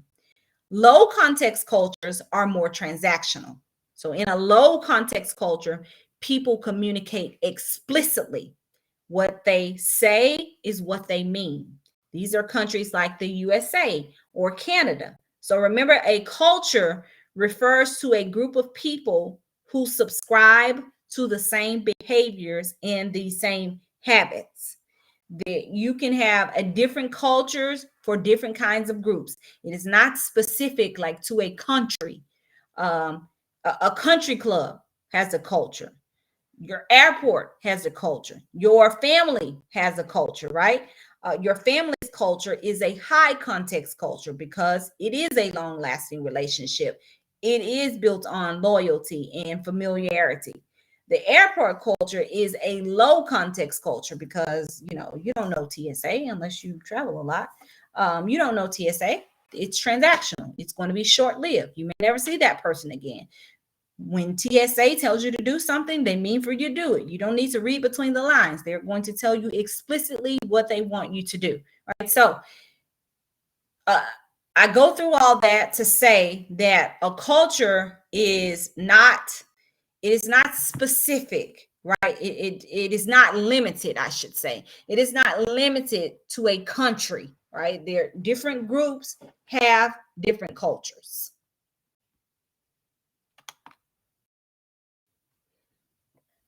All right, that brings us to relationship management. This is important for HR professionals, as you already know, because you in your role manage relationships every day. We manage relationships every day outside of our role. We have to manage relationships with our family members, with our extended families, with strangers, with our friends, with our coworkers, with our bosses, right? So relationship management is another one of those topics that is intuitive. So I won't spend a lot of time here. We're going to save the time for the things that really, really need to be covered, right? But as HR professionals, it is our job to balance these relationships and to balance the needs of the organization against the needs of the employees of the organizations. These are important because it is vital to our objectives as HR professionals. And there are 5 elements of relationship management. There is networking, there is relationship building, teamwork, conflict management, and negotiation. Conflict management is the component of relationship management that we are going to be focused most on. Conflict management. Okay. And we're going to talk a little bit about negotiation as well. There are 5 types of conflict. The first one that we'll talk about is interpersonal conflict. Interpersonal conflict originates from personal or personality difference. The next one is task conflict. And task conflict originates from difference in the approach to complete a task or to complete a job or a project. The next conflict type is intra, I-N-T-R-A, intra-group conflict. Intra-group conflict is conflict within the group. So that means that the conflict is between 2 or more people who belong to the same team, like the conflict within, maybe conflict within HR. Intergroup conflict happens between 2 or more teams, right? So for example, conflict between production in HR. Doesn't that always happen? And then inter-organizational conflict is conflict between 2 or more organizations, right? So maybe conflict between the organization and the government, right? Or conflict between the organization and a labor union. Or some kind of maybe a regulation agency, right? But they belong to 2 different organizations. All right. So intra group, INTRA, for the people who are listening and not watching. Intra group conflict is happens when there's a conflict inside of a team. Inter, INTER, is the conflict between 2 or more teams. Thomas Kilmann's conflict model is a mainstay in conflict resolution. This chart shows the approach to conflict management, and it is based on the degree of cooperativeness versus the degree of assertiveness, right? So if the approach to conflict management is a low degree of assertiveness and a low degree of cooperation, the conflict approach is one of avoidance, right? People who avoid conflict tend to remove themselves from the situation altogether. If the approach to conflict management is a high degree of assertiveness and a low degree of cooperation, the conflict management strategy is authoritative, right? So somebody who has an authoritative approach to conflict is going to try to impose his or her will onto the other people, and they're going to reject anything. They don't want any input from anybody else. It's, their way or the highway. All right, someone with a mid degree of cooperation and assertiveness is said to have a compromising approach to conflict. Now, you have to be careful with this one, but compromising means that all parties give up something because you are trying to reach a mutually acceptable solution. But, sometimes accommodation can be passed off as compromise. A true compromise is when both parties give up something and there is no clear winner and there is no clear loser. If only one person gives up something, it is an accommodation. Accommodation is a high degree of cooperativeness and a low degree of assertiveness. So accommodation is shying away from the conflict, right? You're trying to just maintain the peace. You don't want to upset the relationship. So the person who wins in the compromise, the person who didn't have to give up anything, they may say, oh yeah, that was a nice compromise. But the person who had to give up everything knows that it wasn't a compromise, it was an accommodation. This person accommodated the other person so that they didn't lose the relationship, or so that they didn't have to continue to be locked in the conflict, right? So don't get compromise and accommodation mixed up. Accommodation has a winner. Compromise doesn't have a winner. In fact, both people are losers because both people have to give up something, right? So nobody wins anything. Okay, and then finally, if we have a high degree of both cooperativeness and assertiveness, this is collaboration. When the people or the parties involved in the conflict are truly collaborating, everybody gains, right? Everybody is the winner. The problem is tackled. We have a solution and it meets everybody's needs, right? While in the compromise, nobody's a winner.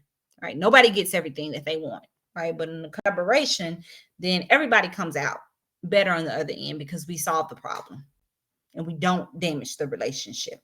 Okay. All right. Any questions about this one? Because we are about to have some quick one-liners. All right. So if you're just joining, the one-liners help me to assess whether or not I have been successful in explaining things well, right? So these one-liners are going to describe one of the conflict management strategies that we've just talked about. And it is your job to tell me which conflict management strategy is being used. Again, drop your answer in the chat. I'm going to be looking at the chat to make sure if we have a lot of dissents, then we may talk about it a little more. Okay. All right, let's look at number one. Malcolm only leaves his office when his boss is out to lunch because his boss is often abusive to the team. All right, everybody chose avoidance for this one. Avoidance is the correct answer because Malcolm is trying to withdraw, get away, not facing this conflict head on. All right, let's go to the next one. Malcolm often agrees with his boss even when he knows he's wrong.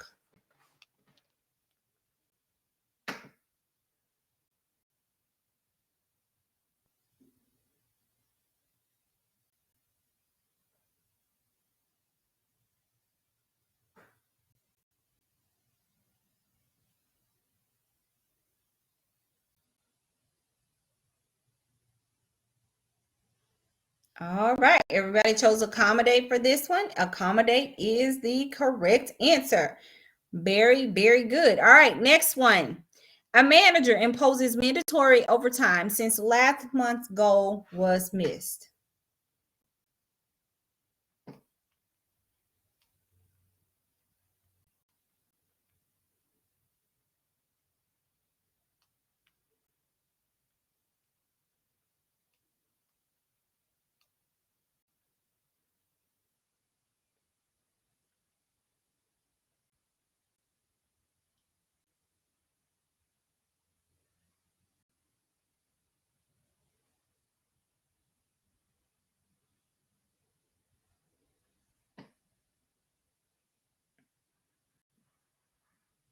All right. Very good. Everybody chose authoritative for this one. Let's go to the next one. A production manager sits down with the team to determine how they can meet production goals without working overtime.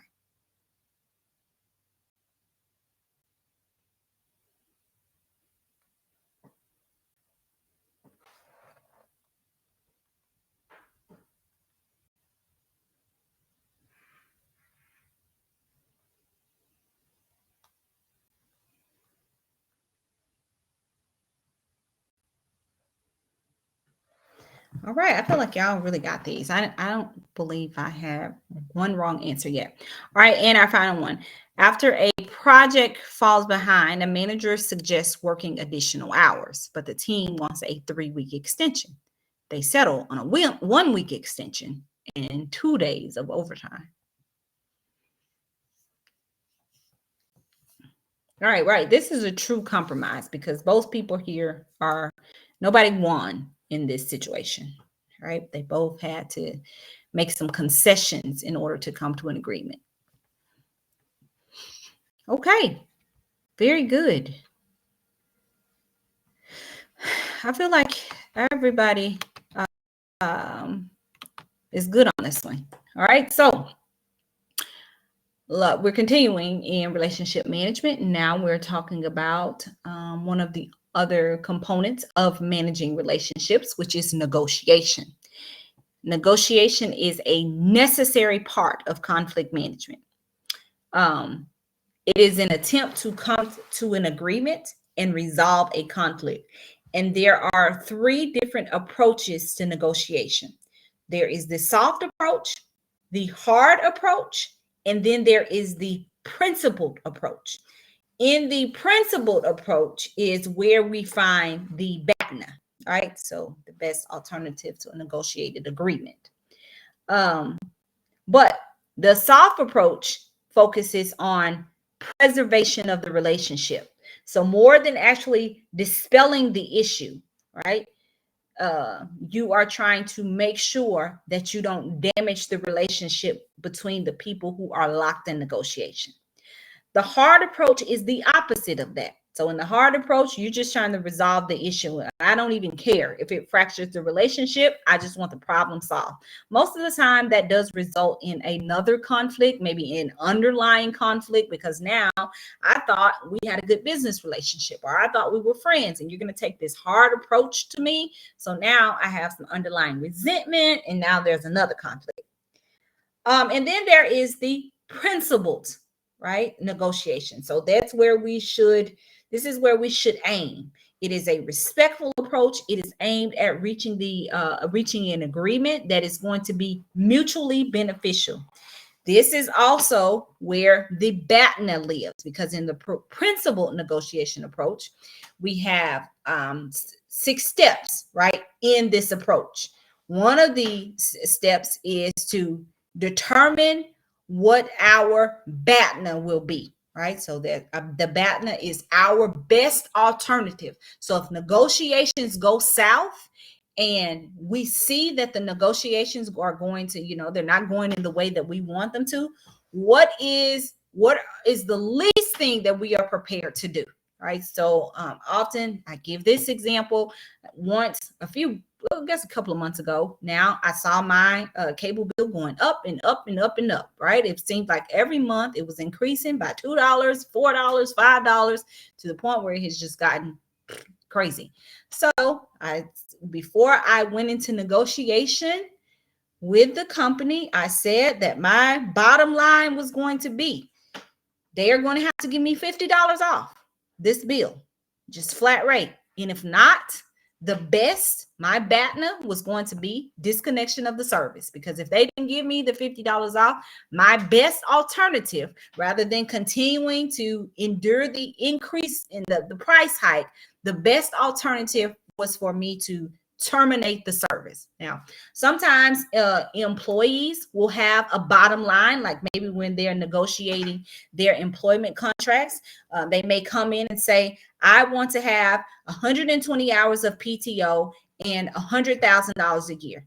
Now, That's what I'm going in with at negotiation. If I don't get that, my BATNA would be 80 hours of PTO, but I have to have the $100,000 salary, right? So that would be the best alternative if the negotiations fail, right? And that is the first thing we need to determine when we are in the principled negotiation process.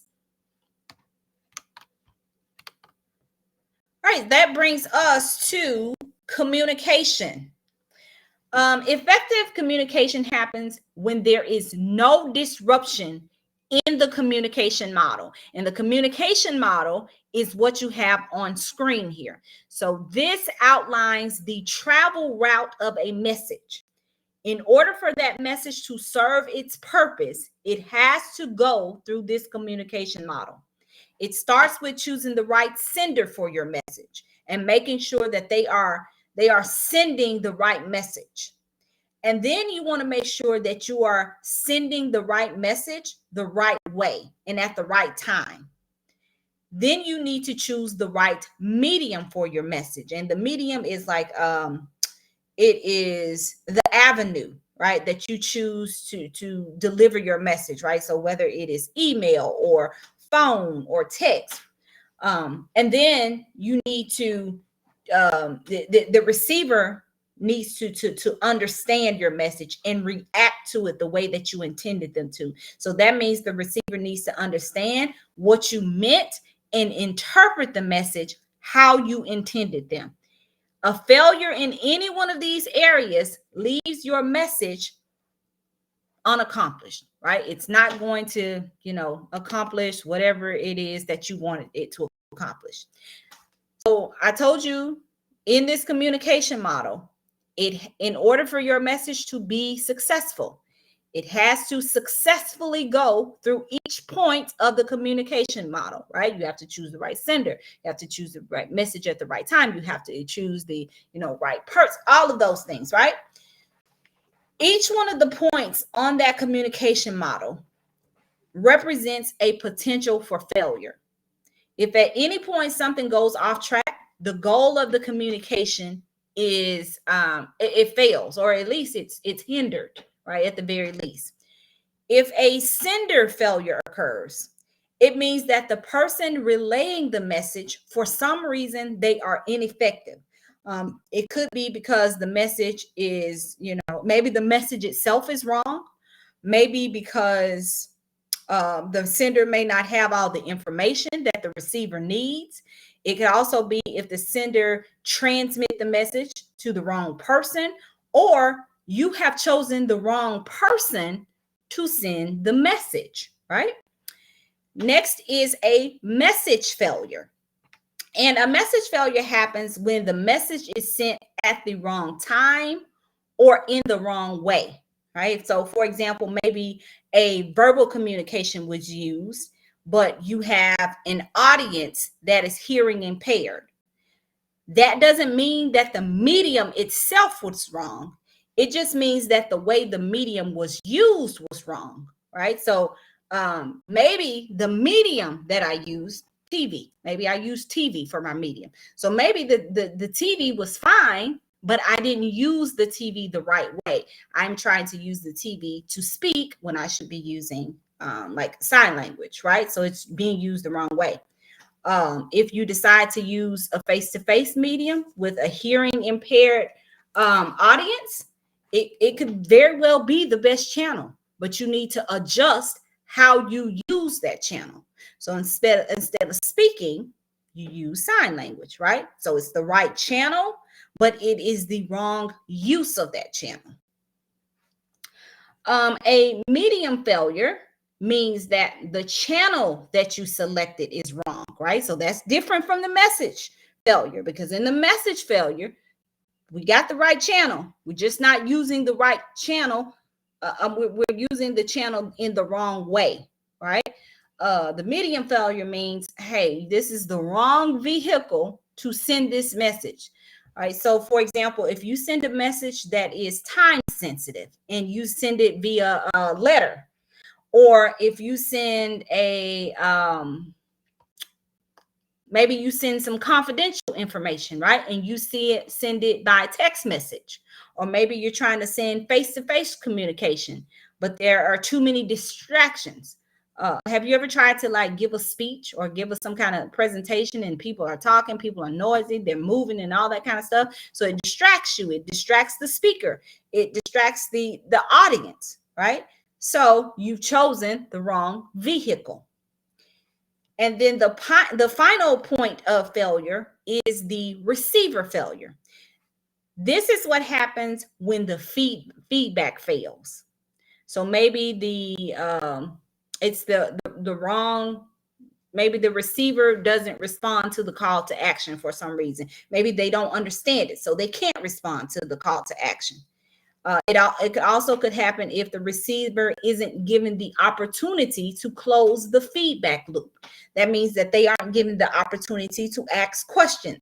If they don't understand, they're not given the opportunity to ask questions, then of course they cannot take the proper call to action. And of course, the communication will fail. All right. Any questions here?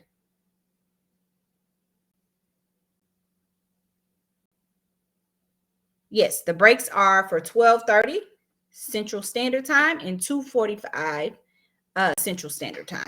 All right, so we have like 20 more minutes for break. All right. Sorry. All right, guys. Let's keep it moving here. We're going to global mindset.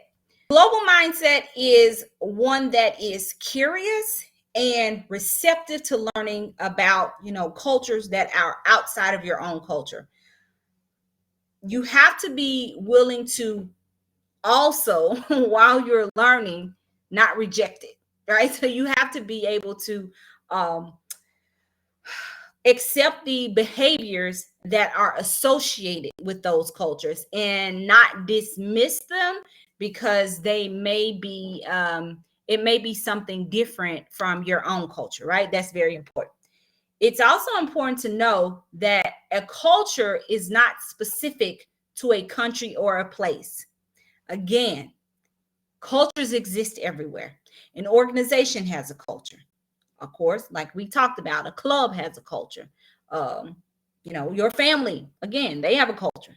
So at the most basic level, a culture is the expressed and the implied behavior of the people who belong to that group. And culture is broken down into 3 layers. The first layer is this yellow layer here, right? It's the outside layer. This is the behaviors and artifacts. So this is what we see of a culture. If you don't live in a place, or if you don't work in that place and you came to visit them, there are some things that are going to be immediately apparent to you. Some things you're going to be able to see. You'll be able to see how people are dressed. That is a part of their culture. You'll be able to see if they're happy. You'll be able to see if it's clean or if it's dirty. The next layer is what the group says their culture is. So that's the orange layer right here, right? So this is what they say, their espoused values. This is their philosophy. It is the justification for why things are done the way they're done. It is what they believe in. And then this red layer here, these are the basic assumptions. This is what is implied. So if we spend some time in the organization past, you have to kind of embed yourself in the organization. These are the things that aren't talked about, but they are understood by the people within their culture. So this is the thing, like how people are rewarded and how what things can get you punished, right? Those things are understood within the culture, not necessarily talked about. All right.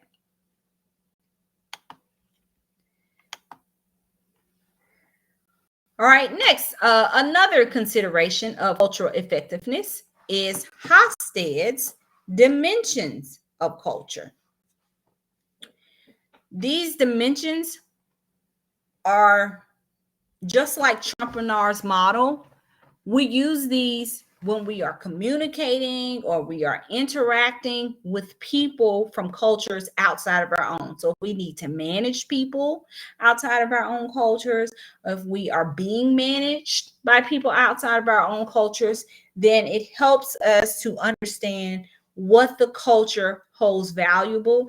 I had a manager once that was from a masculine culture, and before I really understood what that meant, I was always offended by him, right? Everything that he, lots of the things that he did offended me. And I just didn't want to, I just didn't want to be a part of his team anymore. But then once I understood what it means to be from a masculine culture, it gave me more insight into his actions, what it meant for him, helped me to understand that he wasn't really trying to offend me. It was just kind of the way it existed for him. So it's helpful to understand these things. So these let's look at the first one here, power distance.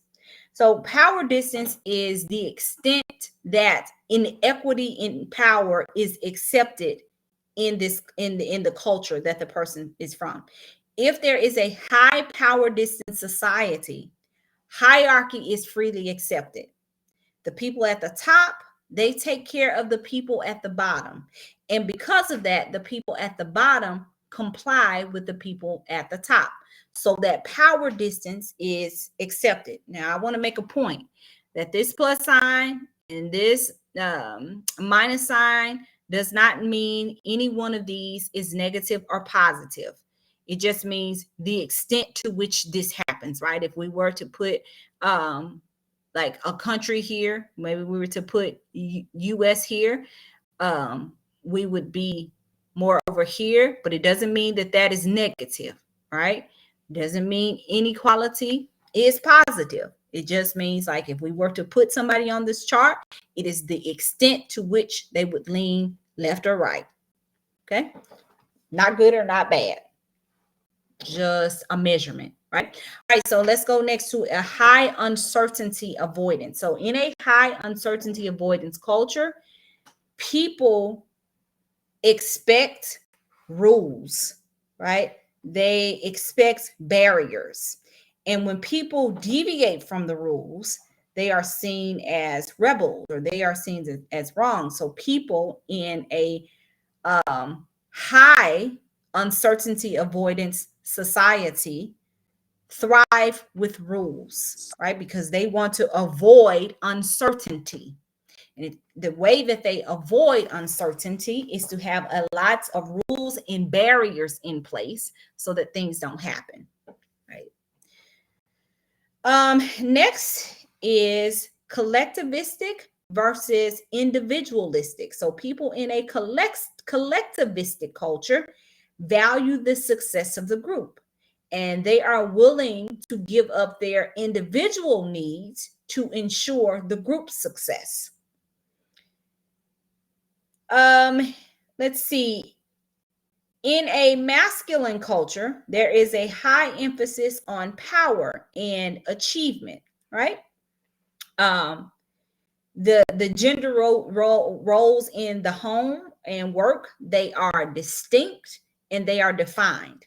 Now, in a feminine culture, the gender roles are interchangeable and the quality of life is more valued rather than success or achievement.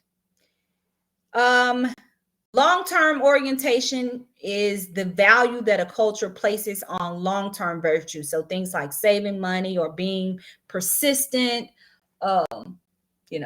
building networks, those kinds of things.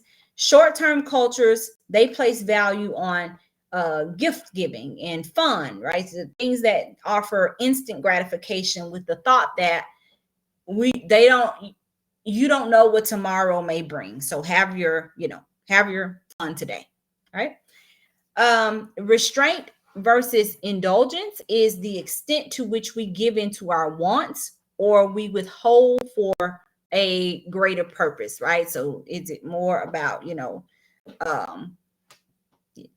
doing shucking our responsibilities and doing what we want to do right now? Or do we understand that responsibilities are what guide us and we have to stay within those bounds?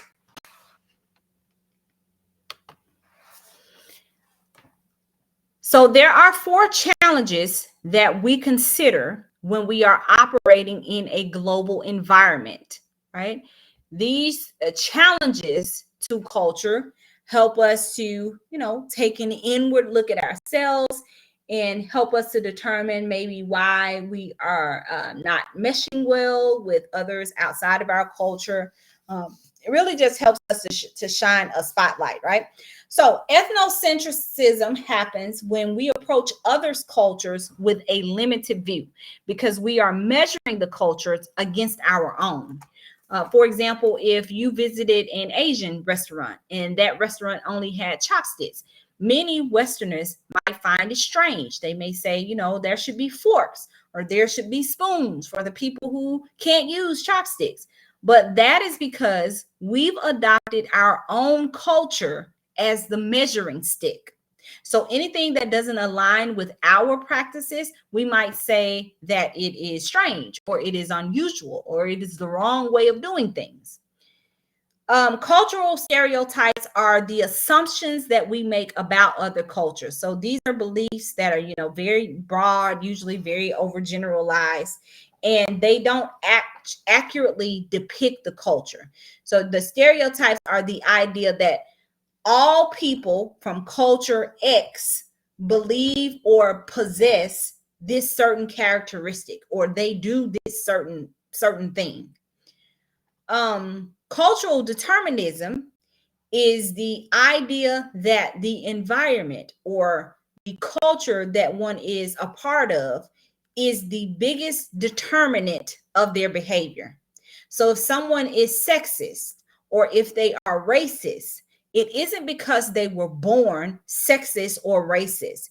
It is rather the environment that they've grown in, and it has influenced their beliefs, right?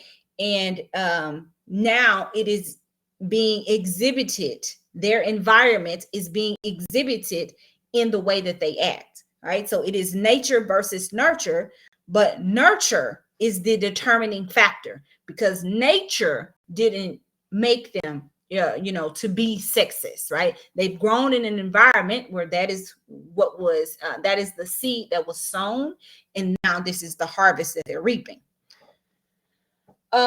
Cultural relativism is the opposite of ethnocentrism.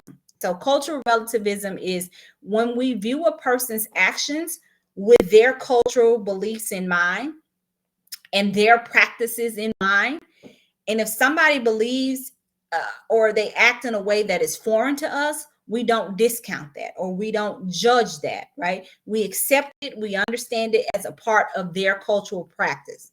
Now, it is a challenge sometimes. It can be a challenge to a global mindset because sometimes, rather than being open minded when somebody challenges our behavior, we will use our culture as a crutch, right? And decide that we're not going to work on ourselves. We're not going to alter the way we act, right? Because it is a part of our culture. So if someone is sexist and then we call that out and they say, well, that's just the way I was raised. I was raised in the family where X, Y, and Z, right? So that is cultural relativism at work. Rather than challenging themselves and saying, yeah, maybe I am a little sexist. Maybe I can do things different. They discount it and say, well, this is just how it has to be because this is the way that, this is the environment that I was born in. So you can't really change how I was born, right? So that is the difference. It can be a challenge, but it can be a challenge to the person. But if you are someone who is maybe you are the person who is accepting of others and you accept their culture as something that is specific to them, then you are being open-minded. All right. That brings us to business acumen. Yay, we're moving right through these competencies. I think we can get through business acumen before it's break. All right. Business acumen is our ability to understand the functions that operate within the organization. And because we understand those, we can make quick decisions, right? It helps the employees of the organization to see the bigger picture. It helps them to understand how the business reaches a state of profit. And it also helps them to see how they contribute to that. Value in business is created and the strategic plans are executed when organizations create a product or they offer a service that people want. This is the value chain. The value chain is the process of creating that value. So let's say, for example, you have two different organizations, right? A tire manufacturing plant and Habitat for Humanity. I always use these examples because I feel like they're easier. They're easy to see the differences, right? They both have a strategic goal, but to reach that goal and to realize their value, they have to convert input to output. How is that tire manufacturer going to profit if they don't have tires, right? They have to have something that people want to buy. Habitat for Humanity is going to create their value differently, right? How is Habitat for Humanity going to help any families if they don't have homes to offer those families? So they have to go through this value chain. Now, on the other end, are they going to be offering two different values? Yes, they are, because the tire manufacturer operates for profit, right? Habitat for Humanity does not operate for profit. So two different values, but both of them, regardless, have to move through this value chain. So moving that product from its most basic state to a finished product that people want to buy or people want to have is that value chain. As customers, if you need new tires for your car, you are not going to go purchase rubber, right? And try to build the tire yourself. The tire has no value to you in its basic state. But once that rubber grows through this value chain, the finished product is what you want, right? So the value chain is broken up into primary activities and then also support activities. And your primary activities are the activities that actually move that raw material all the way through to sales and service. You also have your support activities. These are the things that, they don't have like a direct effect on the final product, but they are still things that are necessary for the creation of that product. So your support is like human resources. Like if we're building a tire, you're not going to see, like the HRBP, down there building a tire, but you are going to see them putting the infrastructure in place for the employees. You're going to see them creating the strategy for the employees. You're going to see them engaging and rewarding the employees, right? That keeps them happy and that keeps them coming to work to build the tires. So the tire builder, they are the people who are primary. So they are going to be actually touching the product, but your support, even though they don't have a direct impact, they are just as important.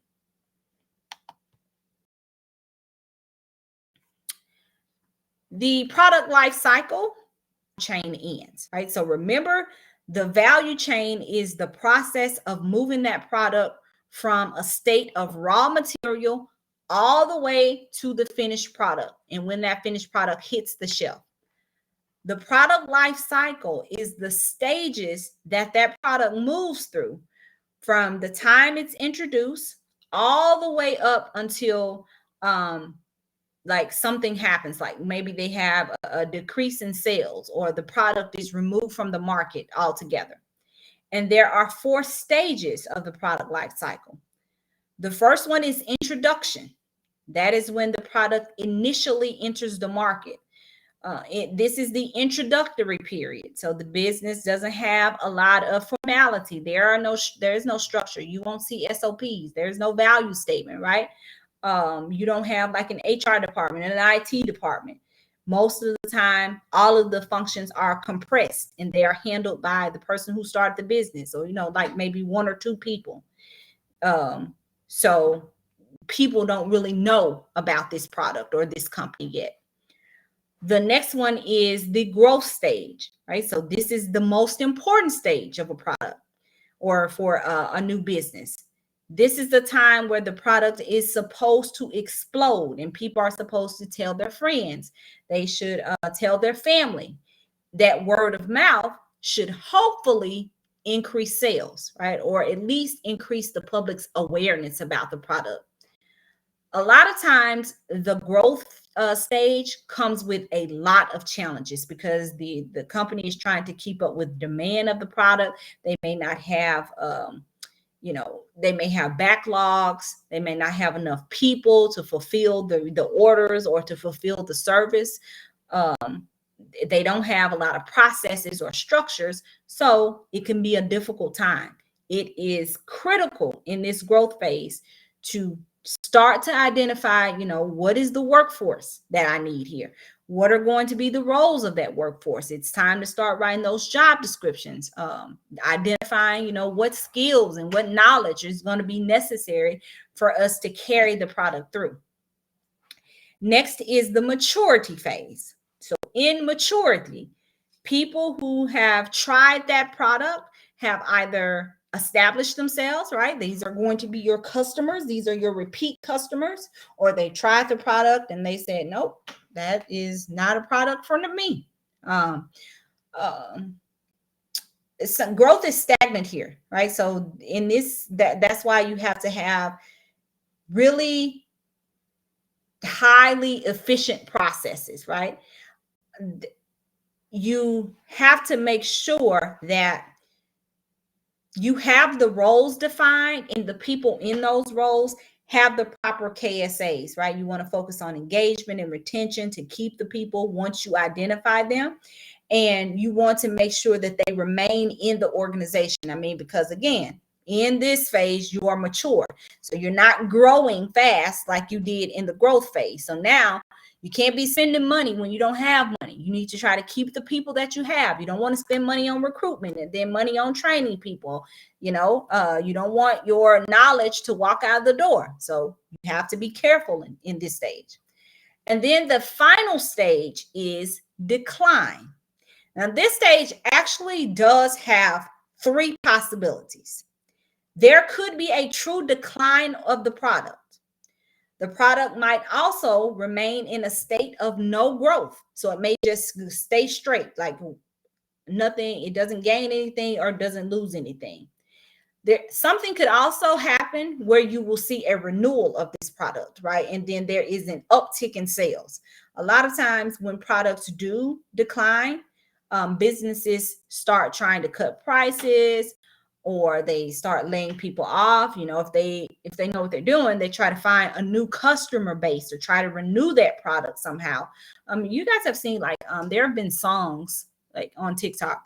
There have been songs from 10 years ago, and then some kind of trend happens, and then all of a sudden that song sees a renewal, right? And so that can happen in the product life cycle if we do it right. All right, so we are not going to be able to get through business acumen. It is time for the first break, and I know you guys need it. I know you're super tired. It is 12:32 right now. So we are going to come back at 12:48. All right, it's 12:33 right now. So we're going to come back. I'm going to give you 12:49 actually. 12:49. Okay. So we're going to start promptly. 12:49 is so random. Let's do 12:50. It makes more sense. So everybody come back at 12:50.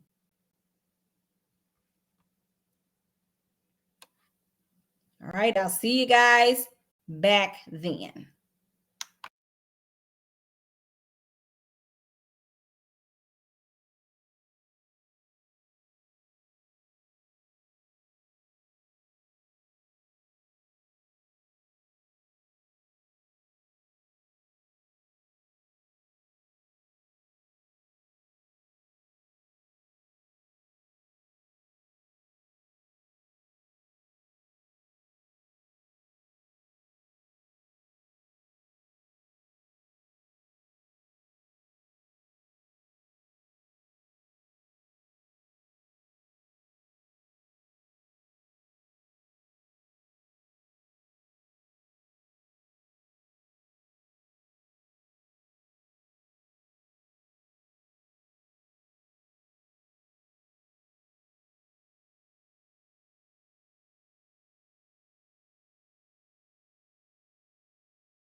Overachievers.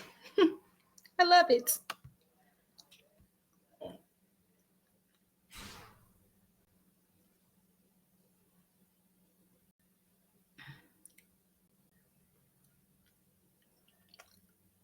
Yeah. So we've been at this for a few hours now. How's everybody feeling? Are y'all overwhelmed or you got this? Hopefully y'all are understanding everything. Is everybody understanding, having a better understanding so far?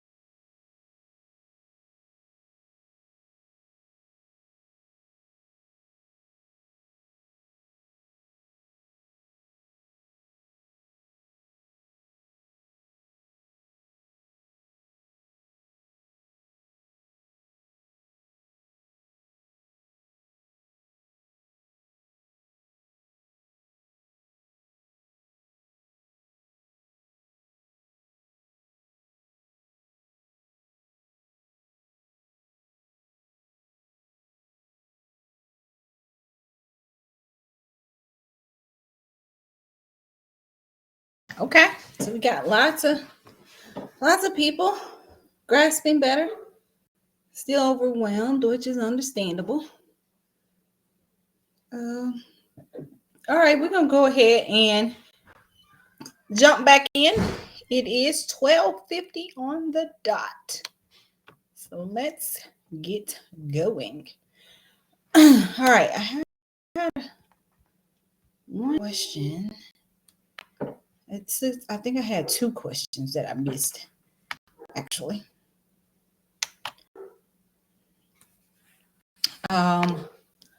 One question was about whether or not you will get the slide. So not this slide deck. You won't get this slide deck. You will have the recording. So, you can take screenshots if you want to, but not the slide deck. Then there was another question. Can you go over high, low context cultures and how they relate to the dimensions of culture? I could do that really quickly. But since we're so far past it, I don't know if it will help you or make a difference. But we talked about, Hofstede's model. That's the one with, like individualism versus collectivism, those things. So how it relates to high context, low context. So obviously, each dimension is more high context or low context, right? So in a high context culture, people are more collectivistic. In a low context culture, people are more individualistic. In a high context culture, you will have more power distance. It will be a higher power distance. In a low context culture, you have a low power distance. In uncertainty avoidance cultures, you will have a high context culture has a high uncertainty avoidance. Of course, low context cultures have, more, they're more comfortable with less implicit rules, right? In I'm trying to remember them from off the top of my head here. I think for time orientation, right? In high context cultures, often they're more flexible with the time. They value the relationships more. And then low context cultures are usually, stricter with those times, right? So that's kind of like how they relate to one another. Hopefully that answers the question.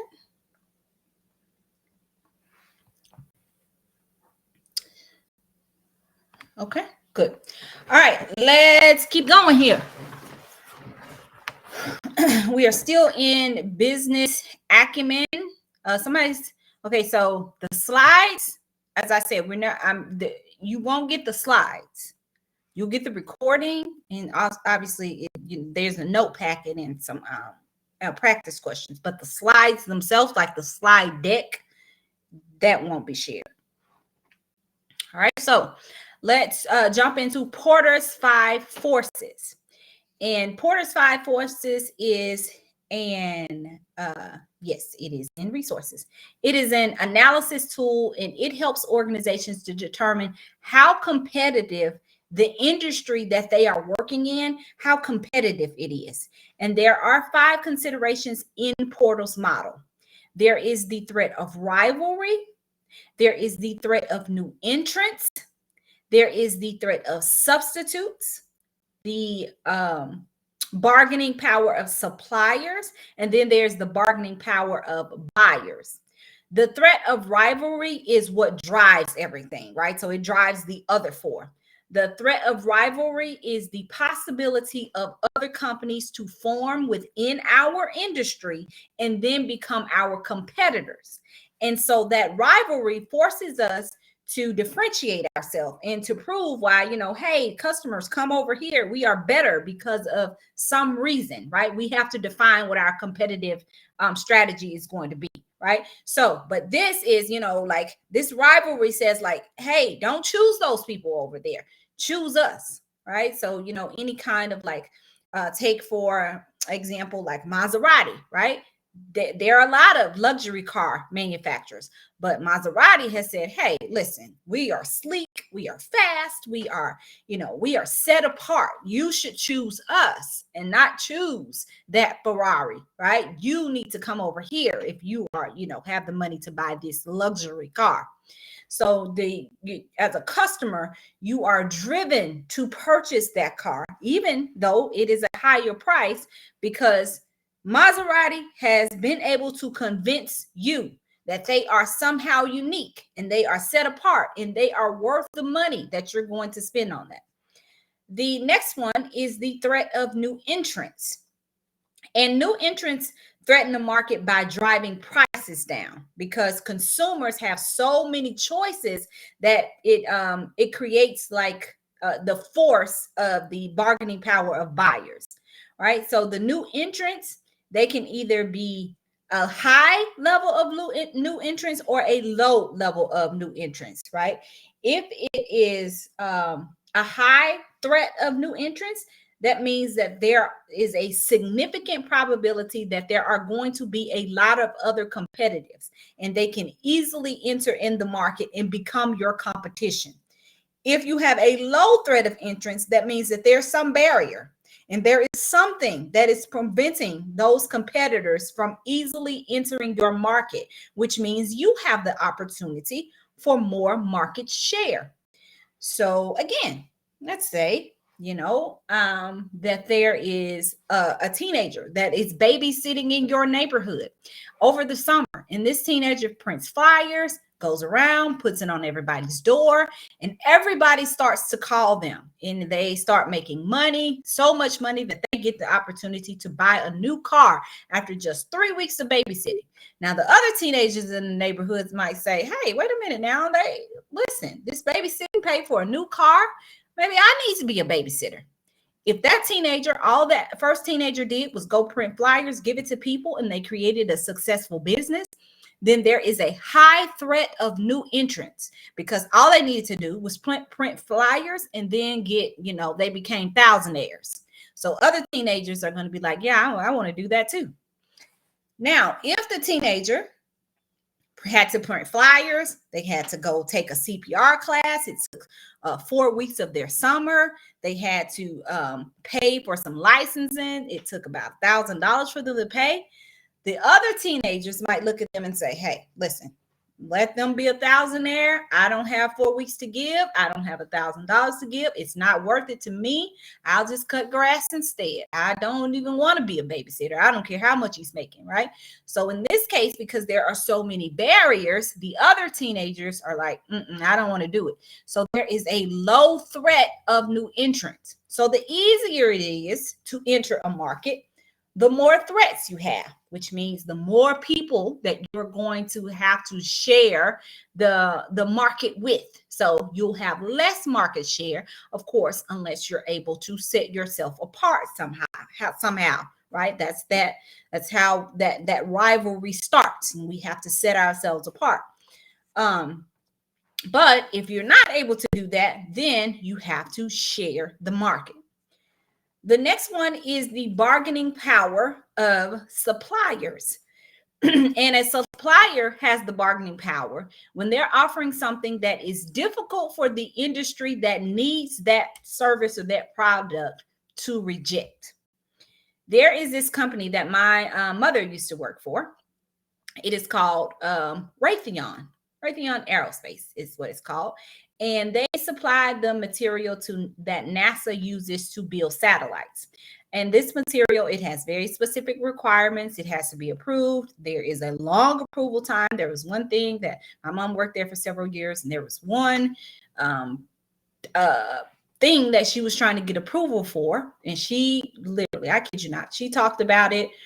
I remember the earliest memory I've had of her talking about this approval was from third grade, and it literally did not happen until my senior year, right? So it takes all of this time